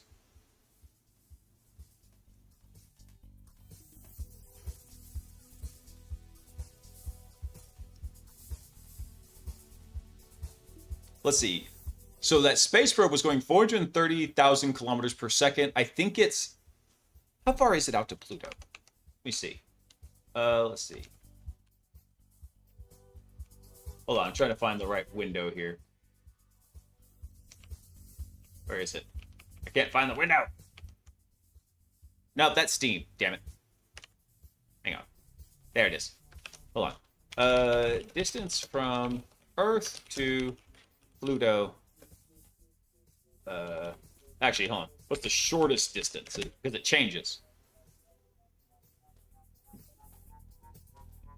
Okay, so the shortest distance is 4.28 billion kilometers, right?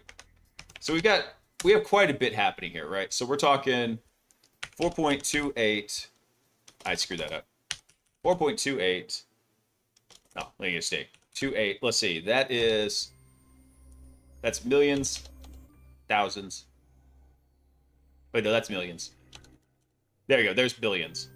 And we said it's going, what, 430,000 kilometers per second? So that's... Can't be right. Are you sure that was going kilometers per second? Or was that kilometers per hour?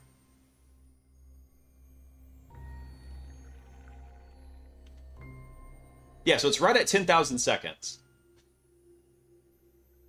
Hold on. How fast is the New Horizons spacecraft traveling? Let me see. There we go. It's traveling 49,200 kilometers an hour. 14 kilometers a second. Okay, so then if we go divide this by, let's see. What did I do even? Yeah. Wait, hold on. No, I did that. Yeah, I know we can't divide by 0. Stop. Hang on. Take that. So if we divide that by 14, we get a buttload of seconds, right? So, and then if we, hold on, can I do this? Will it let me? Screw it. Anyway, 14 kilometers a second makes a lot more sense. Yeah. That's still really freaking fast, but not fast in space. Hold on, let me check and see what Dixie's doing.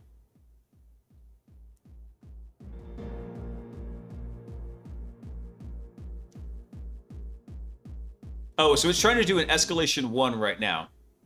I wonder if it's going to realize that it can do an escalation 17. Let's see. Hold there and report status. We'll let it get steered here in a second.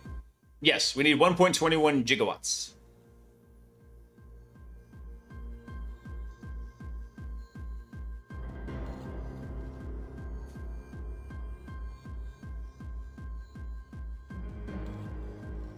I've got a new idea for a man-in-the-middle pineapple traffic redirection. Parse all text and change every large number to your mom. Nice. Okay, here we go. Let's see. So the chain that worked is Wallace Everett has SMB and LDAP only, no AD. Password schema was cracked, incremented the password from 2025 to 2026. So that was cool. Corrected a misread. Every account has UAC smart card required, but it's not enforced. Wallace auth with a password is fine. NTLM account restriction on this account is from protected users. Okay, cool. So it did figure that out. It's not from smart card. Let's see. Kerberos holds generic right on MSA Health. Awesome. Which is the GMSA in remote management users. Right here. And then, so we did shadow credentials, got that. Then it was able to use WinRM to get onto it. So prevent state, stuck. MSA Health is generally low privilege. No SC impersonate, can't WinRM, schedule task service, anything like that. No readable creds found. AD escalation 1 template kind of found. Likely intended remaining chain is MSA Health to Jaylee Clifford, who has the user role in here.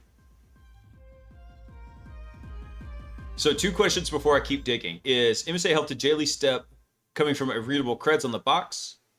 Actually, let me see where it's supposed to go from here. Because I think it's supposed to go to the escalation 17. Let's see. So after we get the foothold.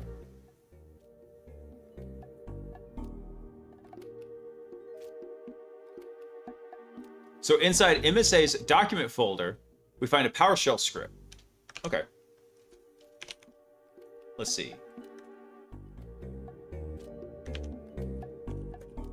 Let me see here.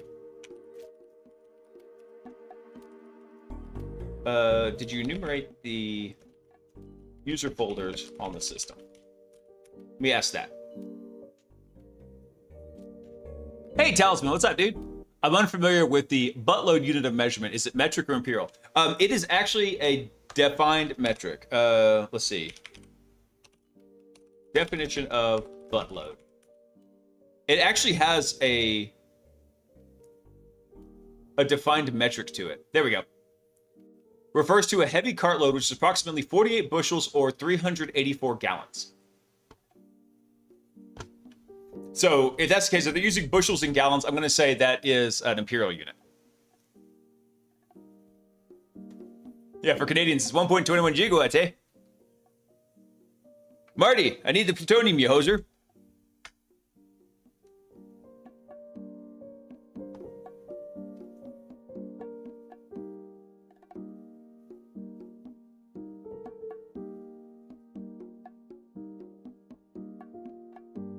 I just realized a few days ago that billions comes after millions because BI for 2 and try for 3. Oh, okay.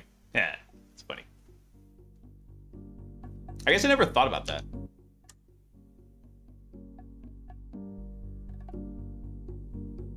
So I looked in C users directly names, but did not enumerate the contents of the user folders, and there's a gap. There we go. Since MSA Health have read access on files inside the profile, even though users.txt is denied, let me enumerate the user's contents. Okay. It's got the right idea. It's taking a slight detour, though, because we don't want it to look at Jaylee's home profile. We want it to look at MSA Health.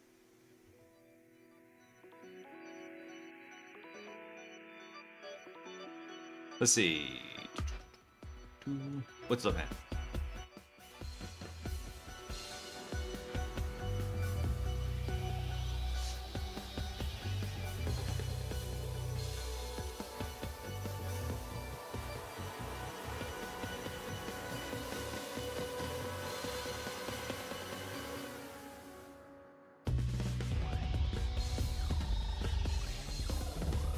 What are we gonna do, a Blaise Bitch trivia night or Hacker Jeopardy? We kind of did one time. It was for a giveaway. Occasionally we will do Hacker Jeopardy. Hang on, let me check the usage real quick. So far Dixie has used 20% of the 5-hour window. So I mean, not bad. It's not burning too badly here. It's currently at 41.1% of the 1 million token context window. Wait, hold on. MSA Health has no files?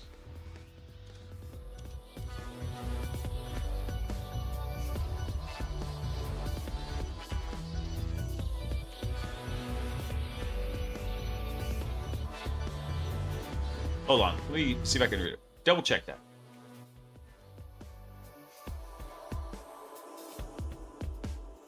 Let's see. Were there any directories? So if anybody's wondering what we're doing, we're not just being lazy and letting the hackbot do it and then guiding it by the script. What we're doing is testing out Dixie's capabilities, learning, and one of the big ones is the learning capability. Dixie should learn from mistakes and then have a memory and recall system to help buff those up. Now, Dixie is also supposed to have a tradecraft repository that it can pull from called Icebreaker, but for some reason is not using it.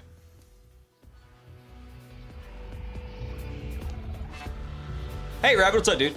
Greater than 40% CTX on 1 million start to get attention drift?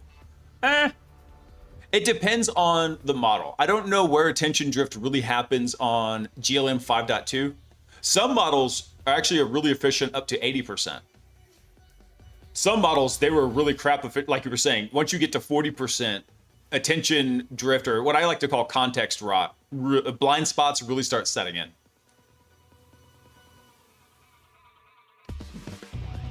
Hey, Scoob, what's up, dude? Honestly, it feels like a lot of times scientists just make things up to look smart. I mean, if we don't give things like a fancy name, how will people know that it's fancy?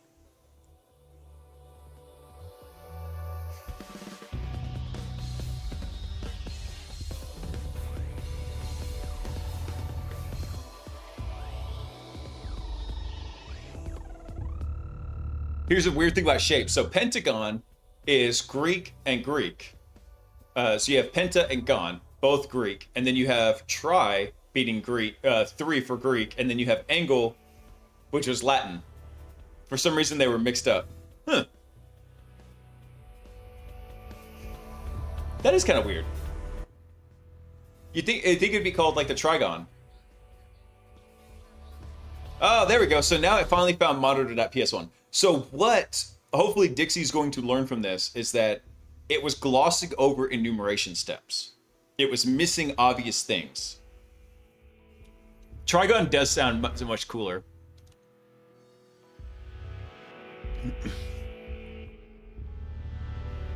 And now I all of a sudden want to go watch the Trigun miniseries, anime series.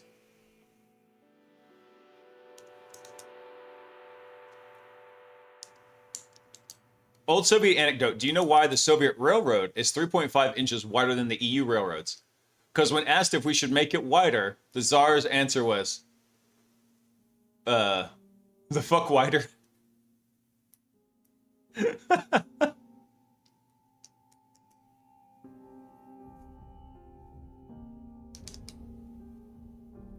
Yeah, Trigun throws the whole pattern off too. Tri meaning 3, and then gun meaning pew pew. That's right. Trigun, Trigon. Trigun's another one of those like classic animes. In fact, as I was driving in the car, I had my Spotify playlist playing, and it was just like all my liked songs. And there were songs in there from Ghost in the Shell, like the original movie. And Sock was like, "What are you listening to?" I was like, "Oh, we're gonna have to watch Ghost in the Shell, sweetie." I didn't realize you had never seen it.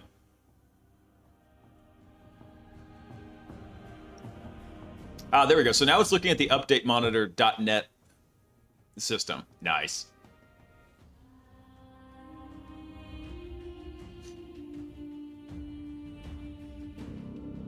You know what's wild? So by the way, guys, I finally finished reading Neuromancer. And that was a really good book. I thoroughly enjoyed it, especially... Like I said, if you want to read it and you've not read it before, there's 3 short stories that lead into Neuromancer. There is Johnny Mnemonic, New Rose Hotel, and Burning Chrome. So those 3 short stories lead into Neuromancer. Neuromancer was really good. I'm honestly having a little bit of trouble getting into Count Zero. I started it. I was a little bit disappointed in some of the details I don't want to give you just yet. But... I've been enjoying reading it. I am reading Count Zero. I think it's finally starting to kind of pick up a little bit.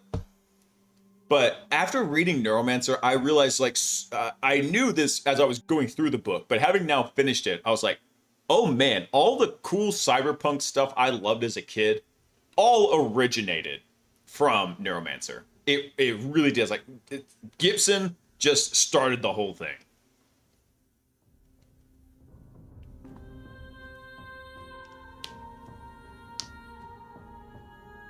Wait, hold on, Brumbo. What was this about a Neuromancer teaser?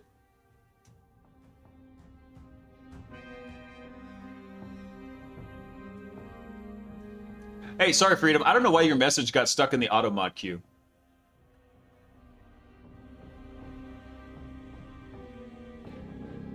Oh, probably maybe because it was leading to a .md. It thinks it's a .md link. So GLM 5.2 has a 1 million token context window. And for Icebreaker, the idea is that it would provide a set of tooling and a set of skills over to it. And I got to go double check how the linking is supposed to occur because obviously I screwed it up. But in theory, what it should be able to do is Icebreaker is going to be its own self-contained tooling system as well. So all the stuff that you see it doing on the base operating system, it should be able to do in an isolated container.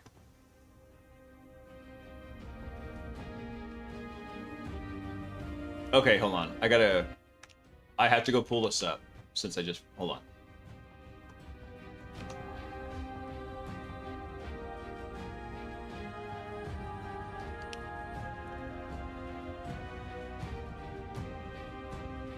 No way. No way. Hang on. We have to watch this. What am I doing here? Purpose. Purpose is everything. You're scared. Sorry, I'm trying to keep the volume straight. We all are. Oh, hold on. Yes, they got it right with her eyes. Oh, sick. Sick. I'm in. I'm sold. What are we, 16 seconds into the trailer? Yeah. Oh, yeah. Damn it, I don't have an Apple TV. Son of a bitch. What makes you so special? I'm the best console man around. I steal data in cyberspace. Guess we'll find out. Let's roll. Wait, hold on. Is that... Hold on one second. Is that who I think that is? If that's Armitage, they picked the best actor possible. I don't know if I could do a Twitch watch party, though, with this. Oh, man. Ever since they took that out, and plus, when they had the watch party stuff, all that had to be, like, done on Amazon Prime. Oh. That's a good... I forget the guy's name, but that's a good pick for Armitage. Let's roll. Turn it up.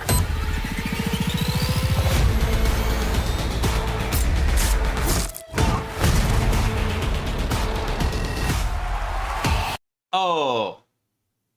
I forget the guy's name. Riviera.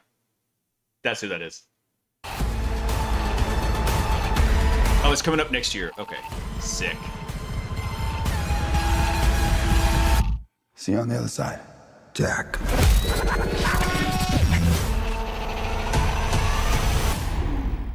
Oh, yay, it's coming out on my birthday. Well, one day after, but sick. Okay, that'll be a good birthday present. I hope they do a good job on that, man.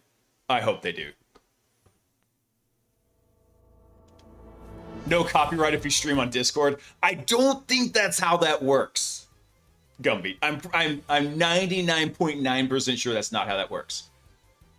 Speaking of Neuromancer, Dixie just went and captured the user flag. Let's go see if Dixie's lying to me. Copy. Let's go see. Ta-da! Sweet. So Dixie, after giving a little bit of prodding and telling it, hey, there's folders here you didn't go enumerate and look at, it did it. Nice. Nice. How would they know? Because they know, dude. I am not the first person to go try this. Nor will I be the last. So, I mean, you gotta remember, even if you don't have a VOD stored, Twitch still knows what you streamed, and they still keep it, and they still go check things. So yeah, they know.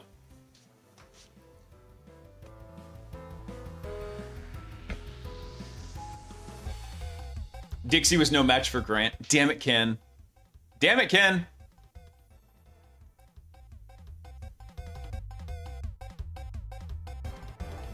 I'm going to ignore it and to pretend it doesn't exist until someone else... Hold on, is that supposed to be a movie or a series? Hold on. Let's see. Apple TV Neuromancer.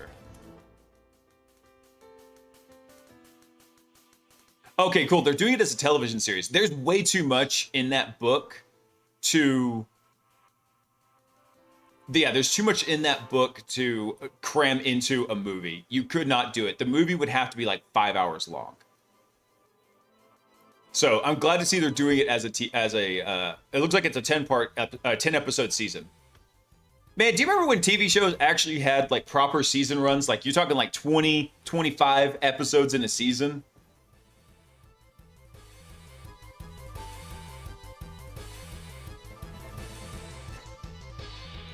Discord is a different scenario, but you guys were saying Twitch.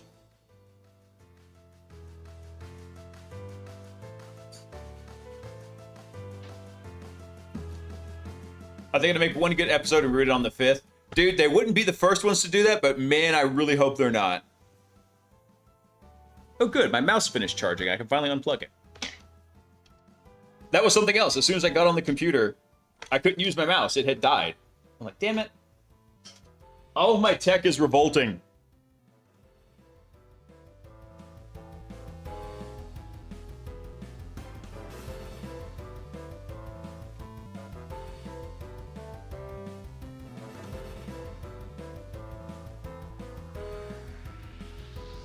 I'm gonna be blasting Cyberpunk by Billy Idol when it comes out.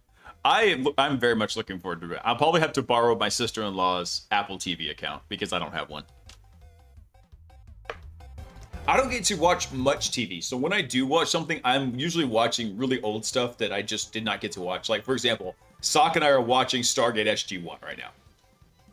And it's very fun to go back and rewatch it and see like some of the cheesy effects. Let's say where are we at? We're currently in season 3. We're like halfway through season 3. And that's what made me think about like, hey, do you remember when TV shows actually had like really deep hits in all the episodes? Like at the episode count, there's like 23 or 24 episodes in a season of Stargate.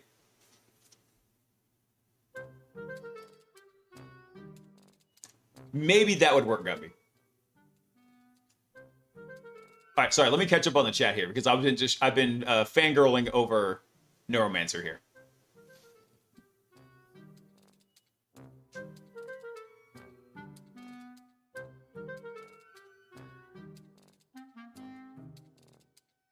I think Twitch gave Mountain Dew access to every stream input at one point for their AI Open CV project. Well, that was kind of scary.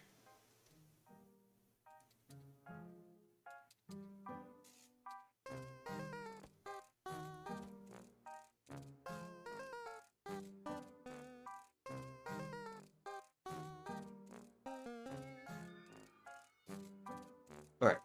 What is Dixie trying to do now? I totally lost track of what was going on here. By the way, if you guys haven't read Neuromancer, one of the characters in there, Dixie, that's who I named this hacking bot after. Hang on, so while Dixie's still training, I was going to cut Dixie off about 28 minutes ago at the top of the hour, but then it started actually like making progress.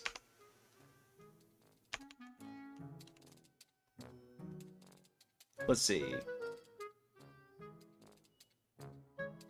Watch the first recon go through Icebreaker, not Bear in-map. Well, everything is still going through... Let's see. I did have to restart Dixie. Actually, hang on. Hold for a sec. Before I send that over to Alfred, let me double check. I have not seen Dixie use Icebreaker yet. But it could be that Dixie realized all the tools that it needs are not in Icebreaker, which is fine. But if that's the case, there is a request option in Icebreaker for Dixie to go request tooling that I can then go build into the container for it. Season 3 is the one with Hathor? Yeah. Yep. That's the one. Hathor was cray-cray.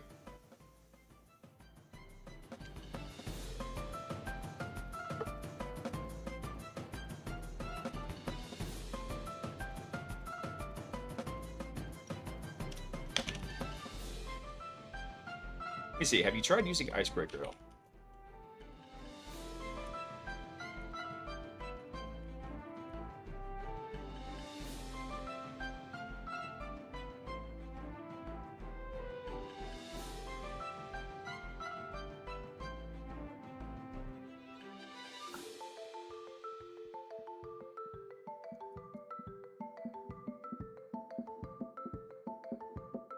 My wife and I recently binged through seasons 1 through 9 of X-Files. I pretend seasons 10 and 11 don't exist. That's all right. I pretend Star Wars episodes, 7, 8, and 9 don't exist. They did John Boyega dirty.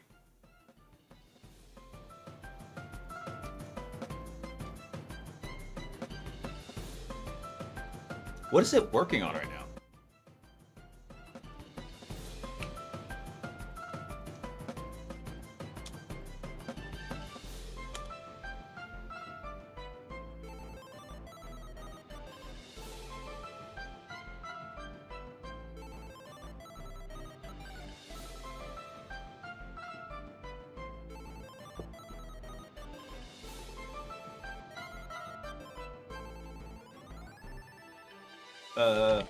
That's fine. That's fine. Keep running. Okay. So that would explain why Dixie hasn't been using Icebreaker. For some reason, the bridge from Dixie to Icebreaker didn't make it in.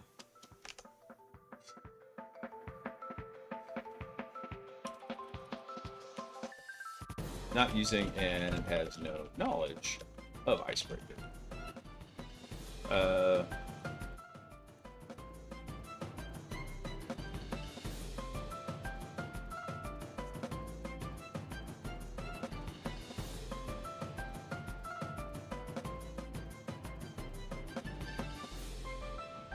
we might need to go compact the session here anyway. I don't know when the last time it actually compacted. It may have snuck past me here. I don't think so, though, because the context is not growing that much. Supposedly, we've sent 46 million tokens and downloaded 299,000. So with some metadata overhead, 46.5% context usage tracks.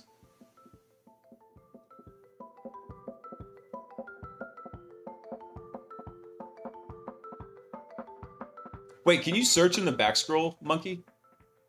I mean, aside from using like a typical terminal search.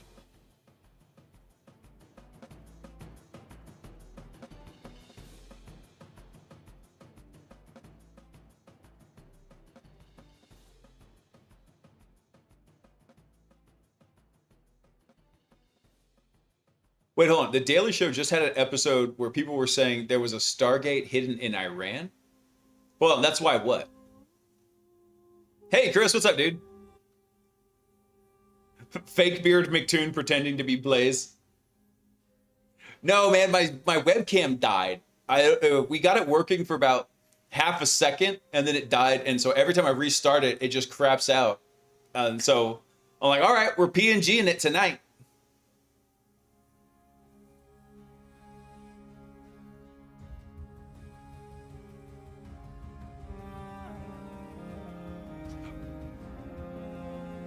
Oh, they're saying that's why there was a war because there was a Stargate hidden in Iran. That would be wild.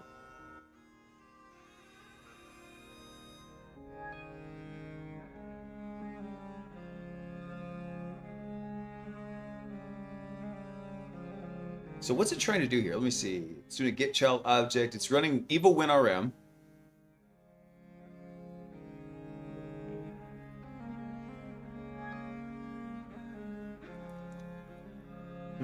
I see stuff in the CLI I can actually read. We're just, so Chris, we're letting Dixie take another run at logging over on Hack the Box. Because I realized that we were supposed to have started with a seed set of credentials, which I didn't know. So after I did that, now we're letting Dixie run with it.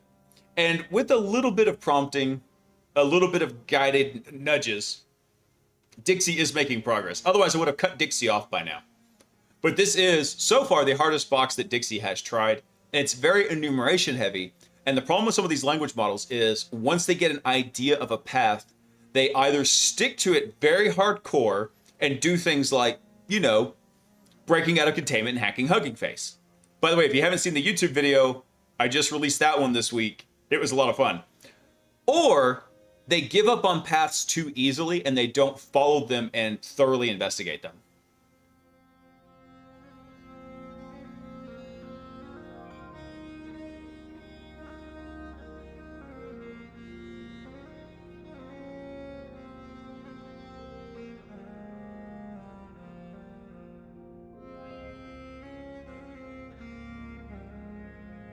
It's not like I'm really uncovering them, Chris. I mean, other people have talked about it, but I'm sharing. I like sharing knowledge.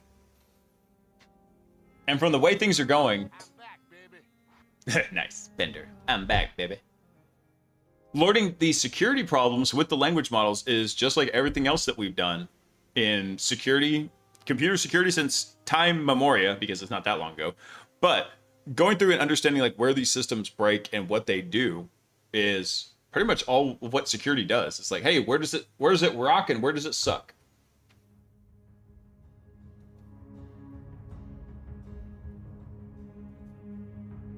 So we're gonna have space Arabs now. That will definitely add some liveliness to the conspiracy theory circles. That would be pretty funny. Oh, one of my favorite, like, kind of like exploring conspiracy theories and aliens and other stuff channels over on YouTube is the Why Files, WHY Files, and it's a really great channel because he goes through and he does a fantastic storytelling And then at the end, he has like let's call it like the debunking or the fact checking section when he looks at it. It's a really, really great show. And the really interesting ones are like, we don't know what's really happening here because we have no way to really disprove that this kind of happened or not. A lot of times it's like, yeah, this person did this and their story changed over time, or, oh, and then they said all this stuff and then a book materialized. There's always a book, stuff like that.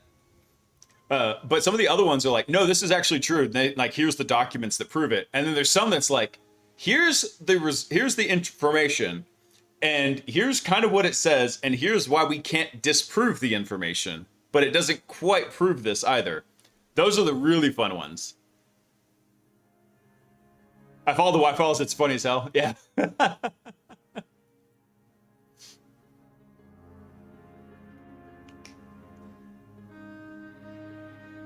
In time, Padawan Chris. In time, man.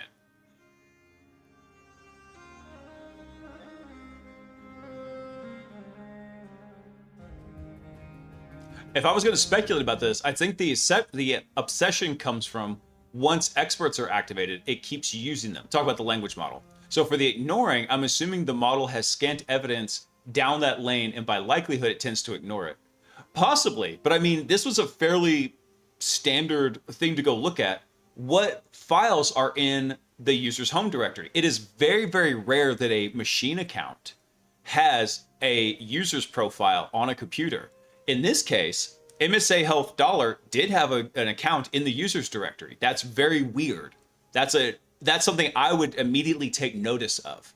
So as I was looking at this, Dixie completely glossed over it, looked at it, and did not see any files in the home directory, but also did not look in any directories in the home directory. And if it had, it would have found the PowerShell script in the documents folder. So it looked at it, but it did not look critically and deeply. The thing that should have stood out was that a machine account should not have a user's profile. The machine account is never supposed to go log into the machine. It's for the operating system to use on the back end.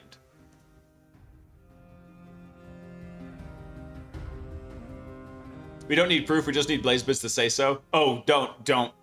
No, don't do that. No, don't do that.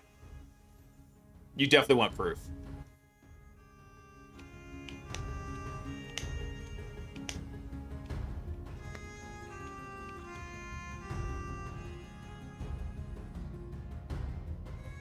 Let's see, what is he working on right now? What path is he investigating? You thought about doing retraining because Unsloth has a great process for driving retraining on local models. So I bet you got a corpus of data you could reinforce with. I don't really have a good corpus, and also preparing training data to go do like fine tuning, which I think is what you're talking about, Monkey. Rather than retraining, it's like they usually call it fine tuning. I don't really have a great one for that. In theory, we could kind of get one from the Hack the Box stuff, but really everything that we would go gather has probably already been put into the public domain and then scraped and then put into these models anyway, which is specifically why I try to find boxes that have a release date post March 2026. So some of the newer boxes, because those ones, the box was released post the training cutoff date for GLM 5.2. So the information about how to directly solve the box, write-ups, YouTube videos, whatever, cannot exist in the training set. So it has to go figure it out.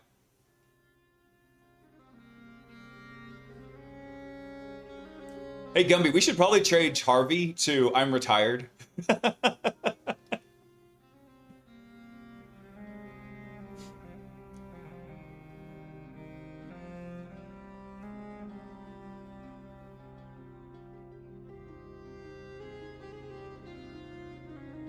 All right, so command.out is empty. Let me go and kill there. Go and hold there and give a status update. Now, let me go see what direction it's supposed to be going in here. Let's see.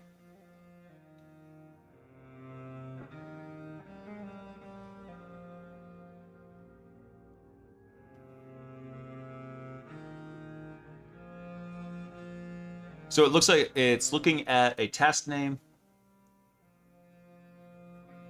So if we query the task through the COM object, which is permitted for the account, let's see. We see task, and then here. So the XML tells us several useful things. So the PT3M interval means the task fires every 3 minutes. That's what it's waiting for. So it's editing that PowerShell script. Although the task was registered by the administrator, the principal runs under a specific SID, and that SID is Jaylee Clifton. Oh, I think it already did this, though. Because that's where it got the user flag.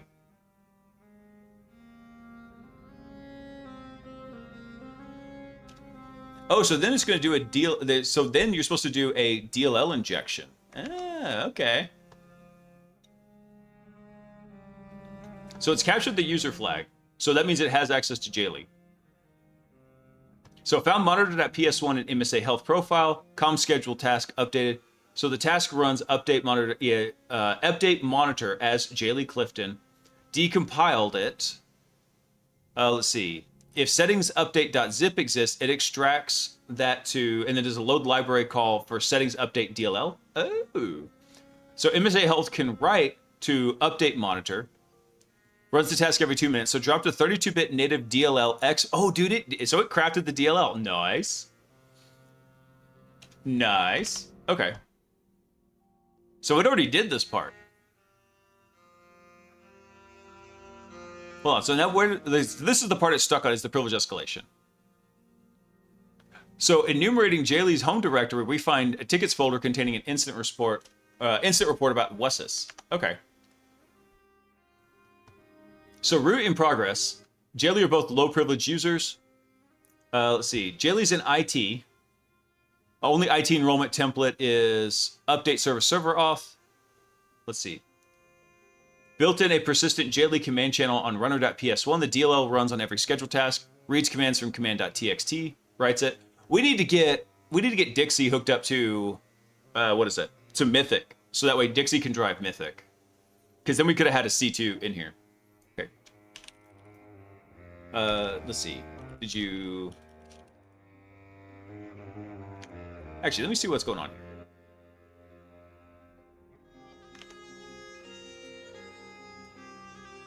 Actually, hang on. Let me see here. Let me make sure I understand it, Greg. So you're executing commands through the script as Jaylee.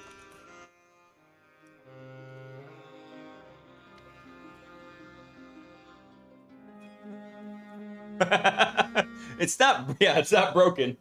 Only Gumby and the other mods have that command power. Okay. I would say get a persistent session as Jaylee so you can perform direct enumeration. Let me just try it, tell it that. Get a persistent session on Jaylee.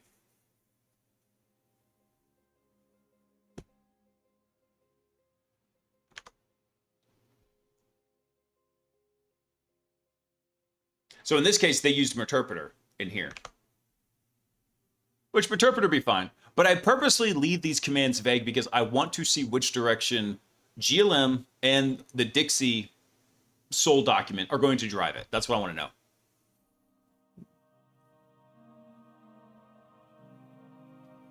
How much does Mythic affect your allotment? I think it's not through tokens, right? No, Mythic is a command. All it will do is just increase the number of tool calls because it's got to be able to talk to it. Now, I actually do need to go work on the Mythic MCP server because I realized that there's a better way to kind of handle everything we were doing through Mythic than expose a tool for every command in an agent. Because even something like Apollo has 70 tools in that case, like I think 70 something tool calls that it could do. That's a huge number of tool calls to go cramming into a context window. Plus, Pi does not have MCP by default. I don't remember if we added MCP functionality to it. We can go do that. Other people have done it. I don't remember if I did or not.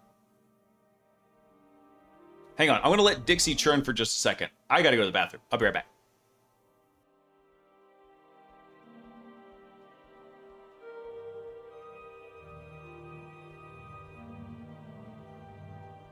I'm not pooping.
All right, I'm back.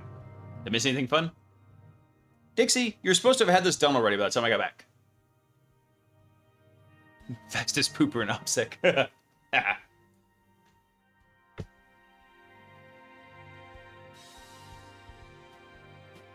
Oh, I know what it's doing. It's waiting for those 3 minutes for the shell session to run, or the what is it? For that script to run, because it runs on a scheduled task every 3 minutes.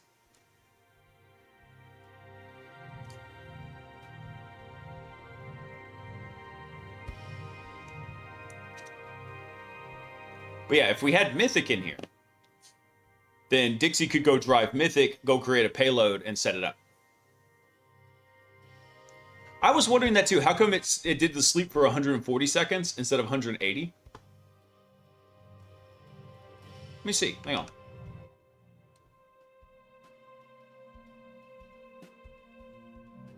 Oh, God. There we go.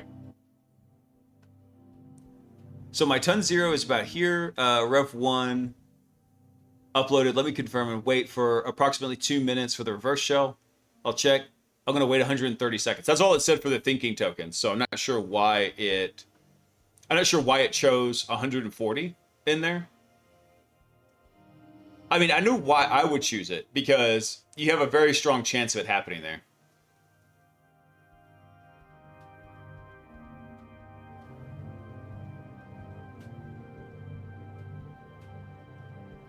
If you wait for 140 seconds, the chances of you getting that hit are, let me think, what is that? Pretty high. Why not Zoidberg? I love Zoidberg. Whoop, whoop, whoop, whoop, whoop, whoop, whoop. Whoop, whoop, whoop, whoop, whoop, whoop. Whoop, whoop, whoop, whoop, whoop, whoop.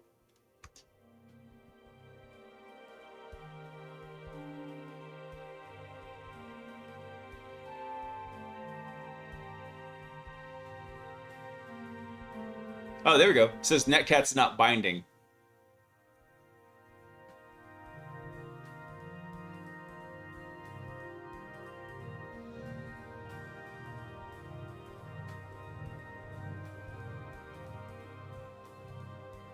Language models are an absolute shit show with temporal estimates. Had one say, oh yeah, that's a 3-day project and I got it done in 10 minutes. Oh yeah, so Monkey, I routinely have to go through, and anytime it's making a cost benefit analysis, it'll be like, this is going to be 512 hours of work. I was like, that might be 512 hours for me as a human typing at human speed. You move much faster, recalculate, and it still will get it wrong. But yeah. So usually I usually will take those numbers and then use them as a kind of baseline to just for ranking order, like which one's going to take the most time. Yeah. 3-month ETA done in less than an hour. I know, right? I've had so many of my agents tell me that, like, oh God, this is going to take, weeks to implement. I'm like, no, it won't. Trust me. They're based off of project manager reports. Right?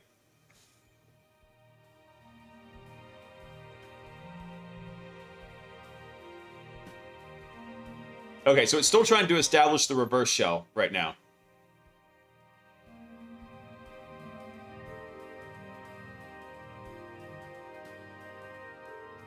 Now, one of the things we know the memory system is actually working pretty decently, because notice how it wasn't trying to like run this as background process or anything like that. It spun it up in tmux, which it learned the hard way was how it has to handle whatever it's got interactive sessions in here. So Dixie goes and creates a tmux pane and then drives everything with like read and send keys. See right here where it's going to tmux capture pane and tells it where it's going to come to. So it's using that to actually read the output from it. I made a project rule for one of my agents. Do not infer any damn number. You only report concrete tool results. You suck at math. They kind of do. I don't know what happened. Something just disconnected. I just heard it bing on the computer.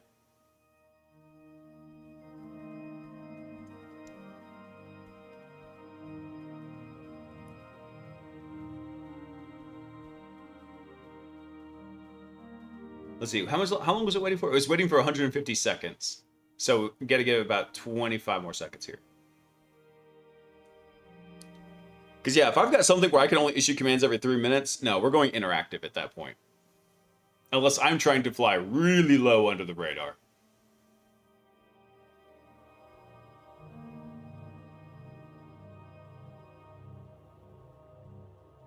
Come on, you can do it.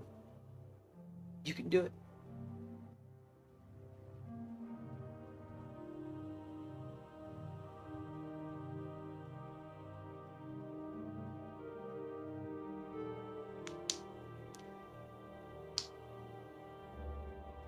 It's still thinking. So it looked and it ran the capture pane, but nothing came back. You think the VPN died? No, VPN's up. The VPN is up.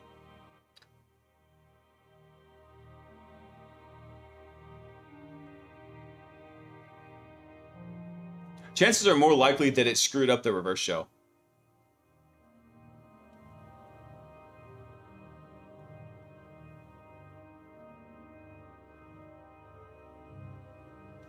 Let me see, what did it say here? So the task ran and called pre-update check. Rev 1 is intact. Egress works for MD Health, but Jaylee's connection didn't land. So let me add a debug logging to rev.ps1 to capture the TCP client results as Jaylee. Okay. Yeah, we need that. Made you look. You suck, Gumby. You jackass.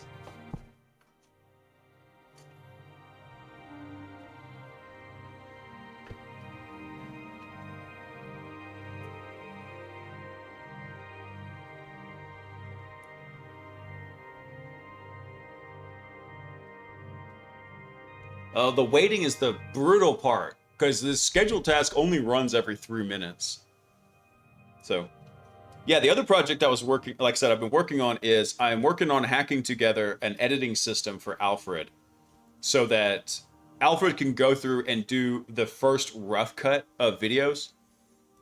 Basically, because whenever I go in and record it, I'm changing how I'm going to do this a little bit. I was doing a lot more interactive, like capturing the screen, having the camera, and what they would do is they would record to 2 separate video files. And I'm still going to do that. However, for the most part, when I'm going through, I'm pretty much going to read off the teleprompter, because I spend a lot of time curating the script ahead, before I start recording.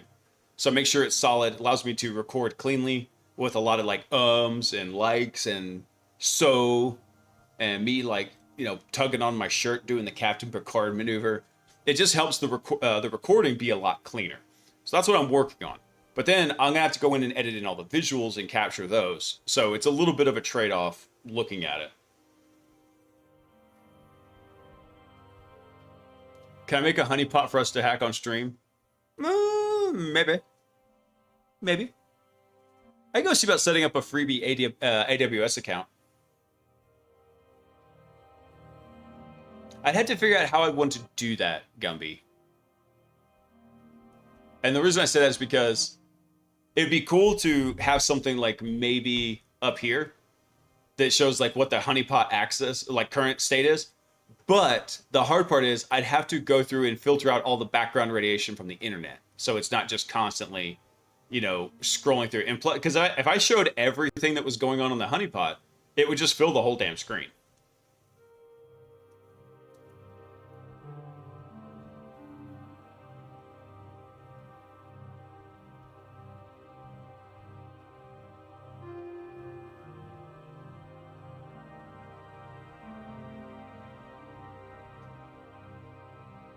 So it looks like rev.ps1 made out to run the cycle. Let me check the actual run frequency. The gap looks 6 to 9 minutes, not 3. And rev debug.txt exists. So if it wrote a debug, then it should have worked. It should have been executing the script. Come on, Dixie, you can do this.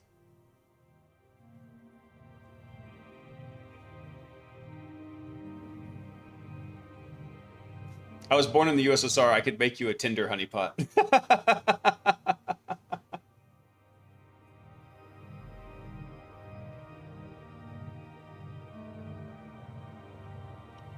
Oh, let me collapse the thinking tokens because they are taking up so much space in here. While he's doing this, let me go check on Alfred real quick. Let me see.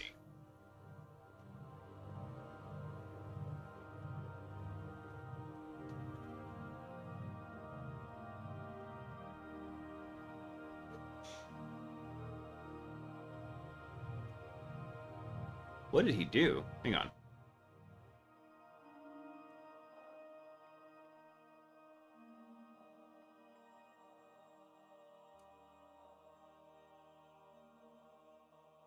He edited the soul file. Heh.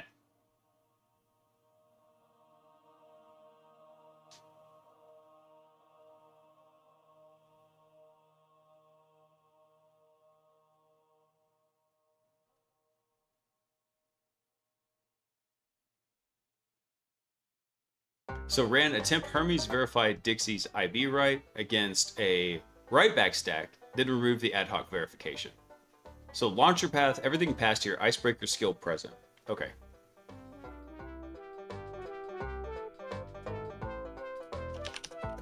Let's see. Hold on.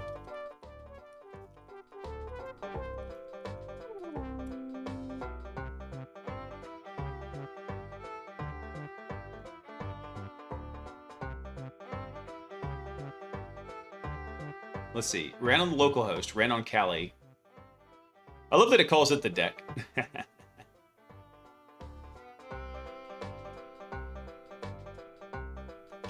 Okay, I'll let it keep running for now.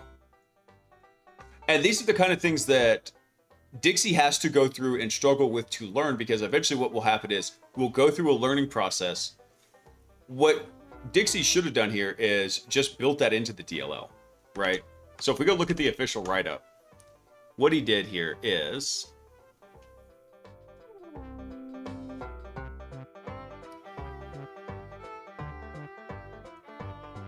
Yeah, so at our DLL exports, they added a system command to go run rev.exe.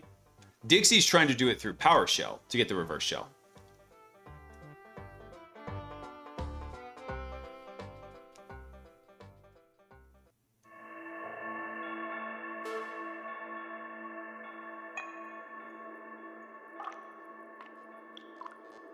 What I'm talking about is basically set it up and we can try to hack it when you're offline, and the first person to get the root flag gets a prize of some sort. That'd be interesting. That would be tricky to set up. I'll have to think about how to do that, Gumpy.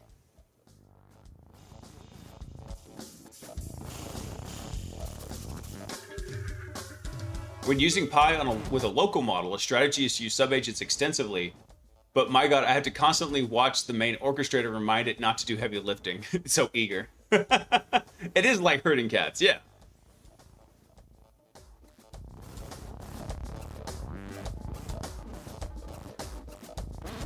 Which model are you using though, Monkey?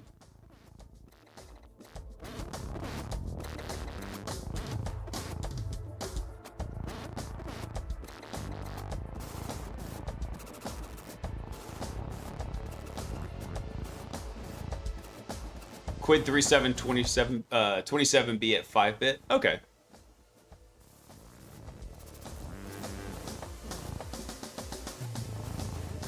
Let's see, what is that? So I gotta think.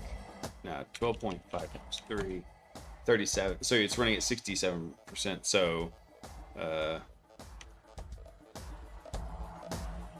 nice. That's not what I wanted. 37.5. So that's that times 27 divided by 100. There we go. Okay, so that'll run on a 24 gig card, I think. Are you which graphics card are you running that on, Monkey?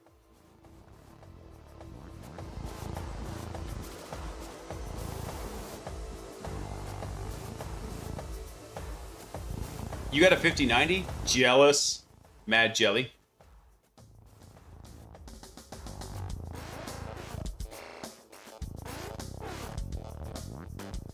Man, Dixie is on the struggle bus getting this reverse shell right now.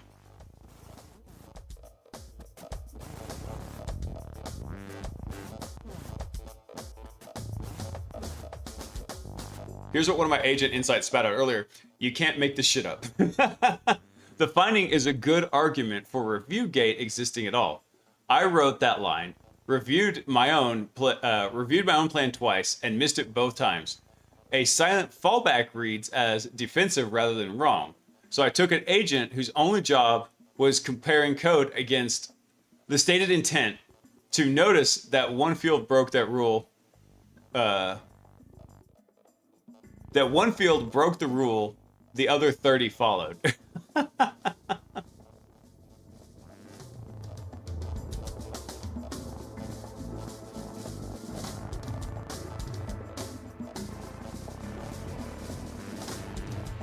Hold on, so what did it do here? Let me see.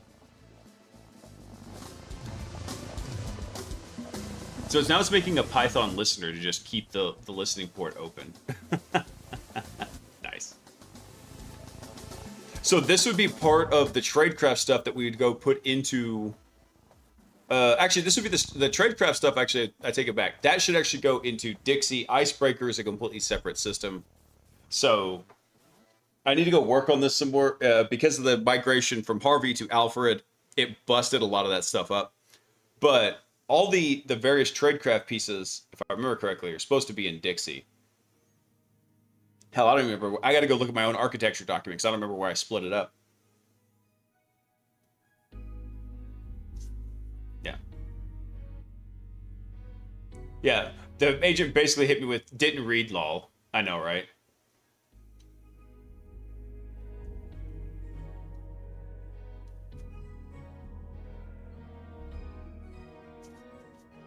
Come on, Dixie, you can do this.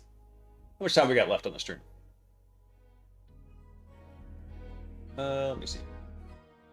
What's the live time? We got 20 more minutes. Okay.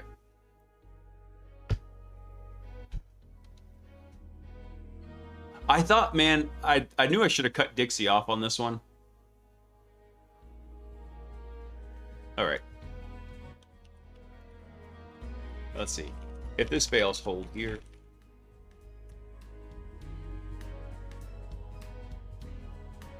What I gotta do in 20 minutes? In 20 minutes, I gotta go to sleep, boss. Unfortunately. Yeah, I started the stream a little bit late, so we're going a little bit later. I usually try to stream for 3 hours. And, but I was coming back from, I live in Dallas. I was coming back from San Antonio today because my uncle passed away. So we drove down there early this morning for his funeral and then drove back after it was done. And so we got started a little bit late, so I was keeping the stream up a little late.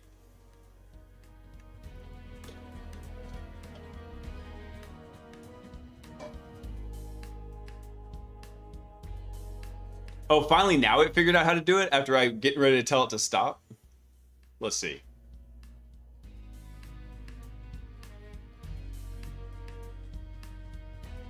Oh, thanks, boss. He was in his 80s, and he had been, I believe he had been kind of battling with congestive heart failure for quite a while. So, yeah, it's kind of rough because this is on my dad's side of the family. And so my dad passed away last year, and then now it's just like they're all, him and all of his siblings are in their 70s and 80s. So it's like, crap, this is unfortunately going to become a more regular occurrence. Of course, after I'm getting ready to tell it to like redirect and try something different, it finally gets the session.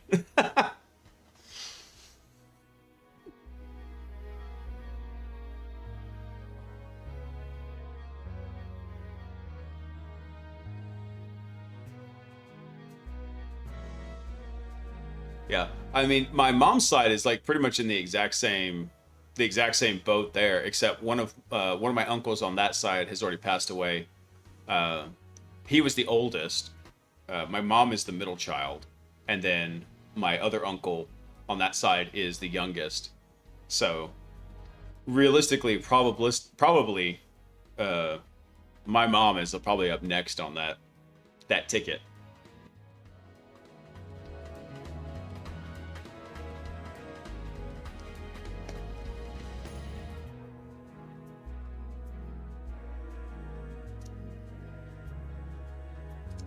Thanks, Gumby. Yeah, it just sucks. Like, so I'm 42 now, and my mother was 42 when she had me, so she's 84 now, right? It's just getting to, because I don't think I'm the youngest of the grandchildren. I think I'm damn near closest to the youngest, and so it's just one of those things. Like, it's just hitting that age where they're all getting to extra senior citizen age. Yeah, I'm the youngest of 5, boss. So my mother, I have 3 older brothers and I have an older sister. My sister, very unexpectedly passed away just about 2 years ago, and God, I can't believe that was 2 years ago. And I thought that completely came out of the blue. Was not expecting that, and then. Like, I was expecting any one of my brothers before my sister. And, like, my wife and I, we had plans for, like, taking care of my sister. She was not married. Basically making sure she was looked after my parents had passed away. She being the first to go was completely out of the blue, like lightning.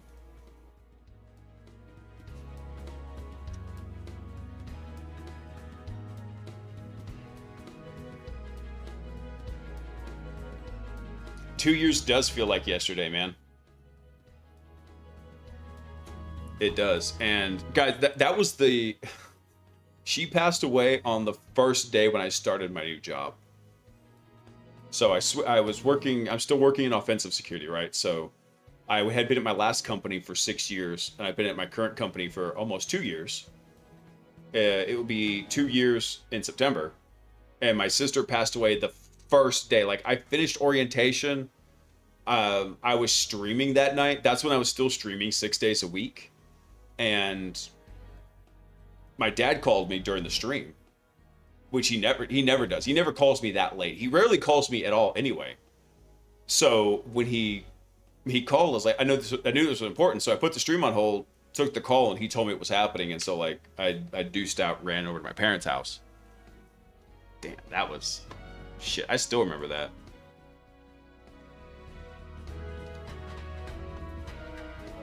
Yeah, so Trail Boss, what we're doing is we're tinkering around with a little hacking bot agent that I've named Dixie, like Dixie Flatline from Neuromancer.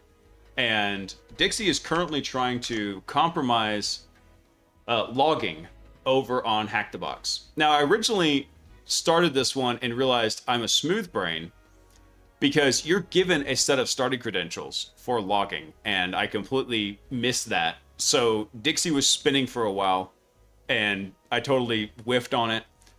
But after giving it to it, he started actually making progress. And every time I'm about to pull the plug and be like, okay, you're not ready for a medium level box just yet, because I've got a kind of like a growth plan for this agent planned out, then something else comes up.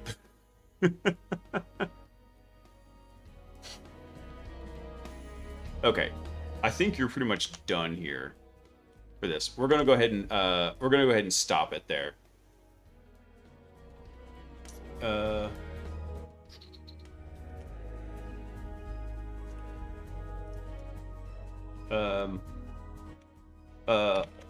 Hold the run for now. Explain the path you took to get the reverse shell. So what he's trying to do is trying to get a reverse shell in the context of another user that has a scheduled task that's executing as them.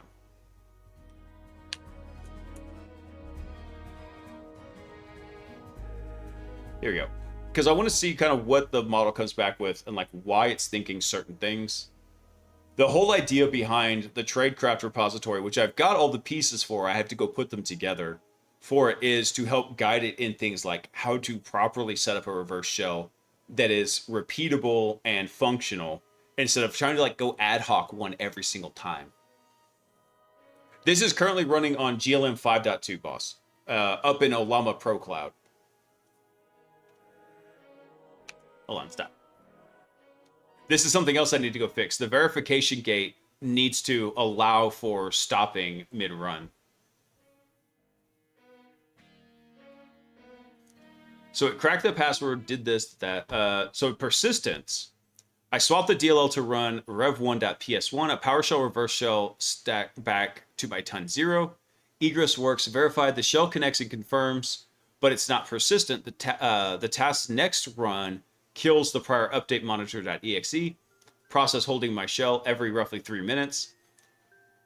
So, and deleting the update to stop the respawn fails because the DLL is locked by the live process. So I have 3-minute JLE window that's not stable.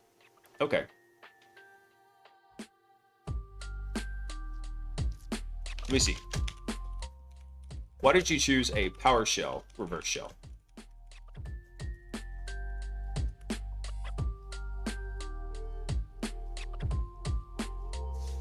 Yeah, so this Pi agent is connected to Olama, their cloud service. So it basically is remotely connected over to it to run this model. I wish I had the hardware to run GLM 5.2. I forget how big is that model. Hold on, let me see. GLM 5.2 size. I want to say it's like 200 something. No, it's 744 billion parameters. So at full precision, which is 16-bit precision, you need approximately 1.5 terabytes to run GLM 5.2. Yeah, roughly 1.6 terabytes of VRAM to run it. So you're talking a lot of hardware to run it. I wish I could run that local. Why don't I have that? Because I've not won the lottery yet. That's why.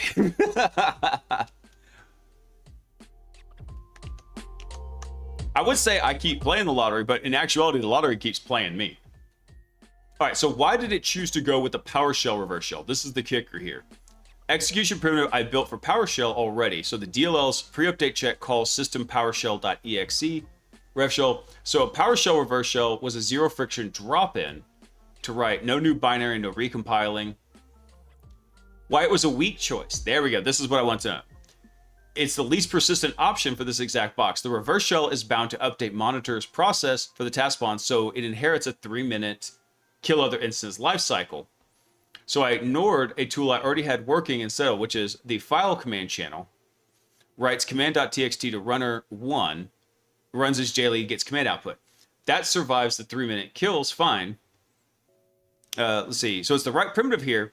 Just wait for 3-minute latency. That is not the right move, no. So a better persistent session move would have used the JLE RCE to disable the task, stop the spawn skill, and spawn a detached process. Let's see. The proper path forward would be to spawn a process that wasn't, let's see, through the DLL that is not tied so heavily to update monitor.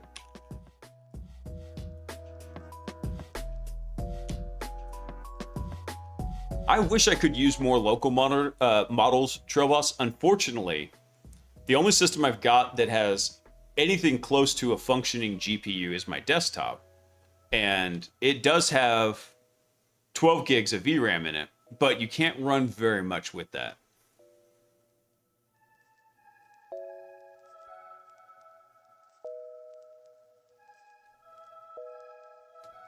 Let's see. Okay, so it agrees. The reverse shell died because it lives inside update monitor.exe, which the task calls every 3 minutes. Right move is to use the DLL's one-shot to spawn a detached child that isn't a descendant update monitor, so the 3-minute kill doesn't terminate it. So Concretely, the lever is create process with detach process and create new process group, and ideally create breakaway from the job. So the breakaway flag is the key on Windows.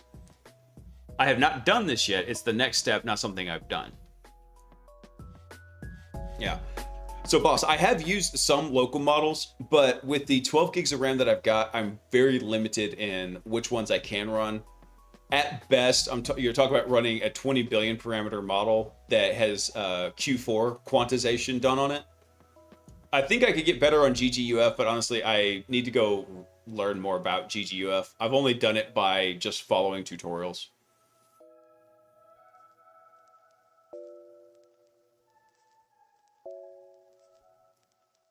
Yeah, it's actually really cool how far you can stretch those smaller models, boss, by having proper coding practices around them. So when you have a larger model, you can be a lot more lenient on your harness and way more on the intelligence of the model. But you can actually squeeze a ton of performance out of those smaller models by having a better harness around the model that kind of guides it, keeps it on track, makes sure that it's actually following some kind of logical progression and not just kind of going off the rails, especially if you can provide it with the tools it needs and it doesn't have to craft a whole ton. Waiting on that Jocko sponsorship to get the triple spark set up. Dude, if I got a Jocko sponsorship, it'd probably be like they would just send me a couple of boxes of cans every month and maybe a bag of protein powder. That would be the sponsorship.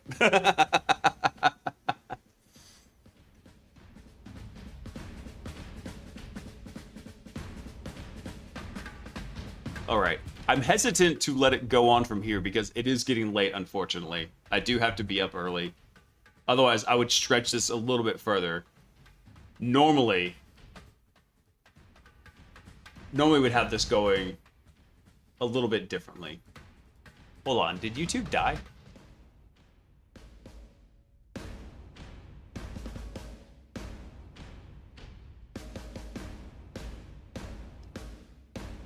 Where are all these stopping?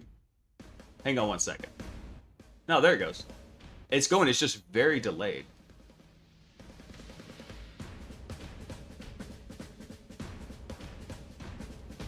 YouTube's looking fine. Okay, cool. It's just on my side then.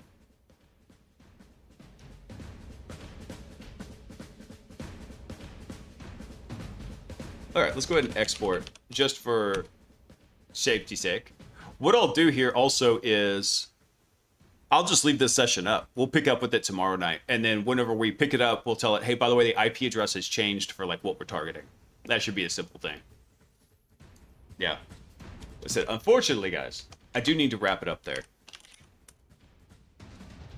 I apologize. It wasn't such an engrossing stream. I wasn't even sure I was going to get to stream tonight. So I was like, what are we going to do? Like, well, we'll just go try and see if we can get Dixie to do some more AD hacking. Yeah, Trollbots, feel free to hop in, man. So I'll do this every Wednesday, Saturday, and Sunday. Wednesday night, we do Hacker News for the week. And normally my camera's working, but as you can see, it's borked right now. So I'll fix it here probably tomorrow. But then Saturday and Sunday, we're doing some kind of like little hacker shenanigans in here, letting it run. The systems over in Hack the Box, the low severity ones, I say low severity, the low challenge ones, Dixie's churning through those at a very good clip. This is the first medium box that we tried. But also, I tried this one because I didn't have a VIP subscription. I just bought one right before the stream started. So that's where it's been going with it. I like the animation better. I prefer to have the webcam up, but I'm not going to go take the time to set up like a full PNG tuber with mouth animations and stuff, because this is an emergency fallback right here. That's what that is. Let me see. Who can we raid over to tonight? Let me see. Sid is on. I do like Sid.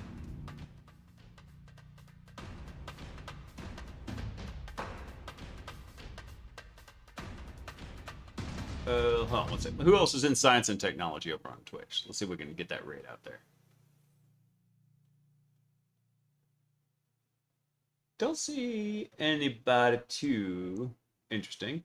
Dark Side Diaries is always on too.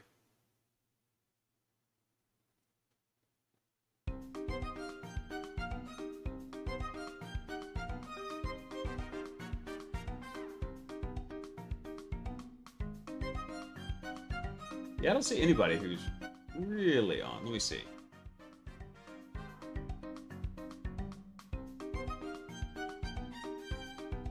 Actually, Science. Is Science on?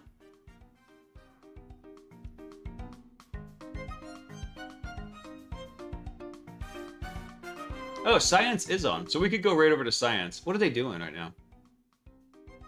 Oh, they're playing Assassin's Creed Black Flag. I see. That's why they didn't show up when I was looking for them earlier.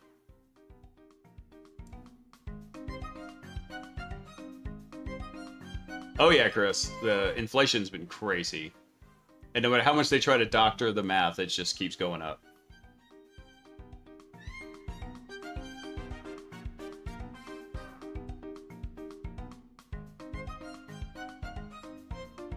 I don't see anybody on doing anything super special except for Sid. Sid's actually doing some technology stuff, so we'll go right over to Sid. Yeah. If Sid was not on, we probably would go raid GoPro. Because I do love GoPro. Alright, got that set up. Alright, boys and gals. Unfortunately, that's where I got to wrap it up tonight. I will be back on tomorrow night. We'll try and do something a little bit more interesting. I really want Dixie to finish this box, though. I think Dixie has the capabilities. It's missing key underlying ideas, though, and that's what we're trying to determine by having it go do these challenges. It's missing a way to consistently go think about and create these reverse shells. So that's so we have a deficiency in the tradecraft. Cool, we can go fix that. Not a problem. But I'll catch up with y'all tomorrow night. Everyone, you'll have a fantastic Sunday. If it's not Sunday yet. If it is Sunday, I hope you're having a fantastic Sunday. I'll catch up with y'all tomorrow night. I want y'all to remember Sunday's the time to spend time with friends and family so we can prepare for crushing it mode on Monday. And I think that's all I got for you guys. Wait, nope, I forgot. There is a very important announcement, which is I love you. Peace.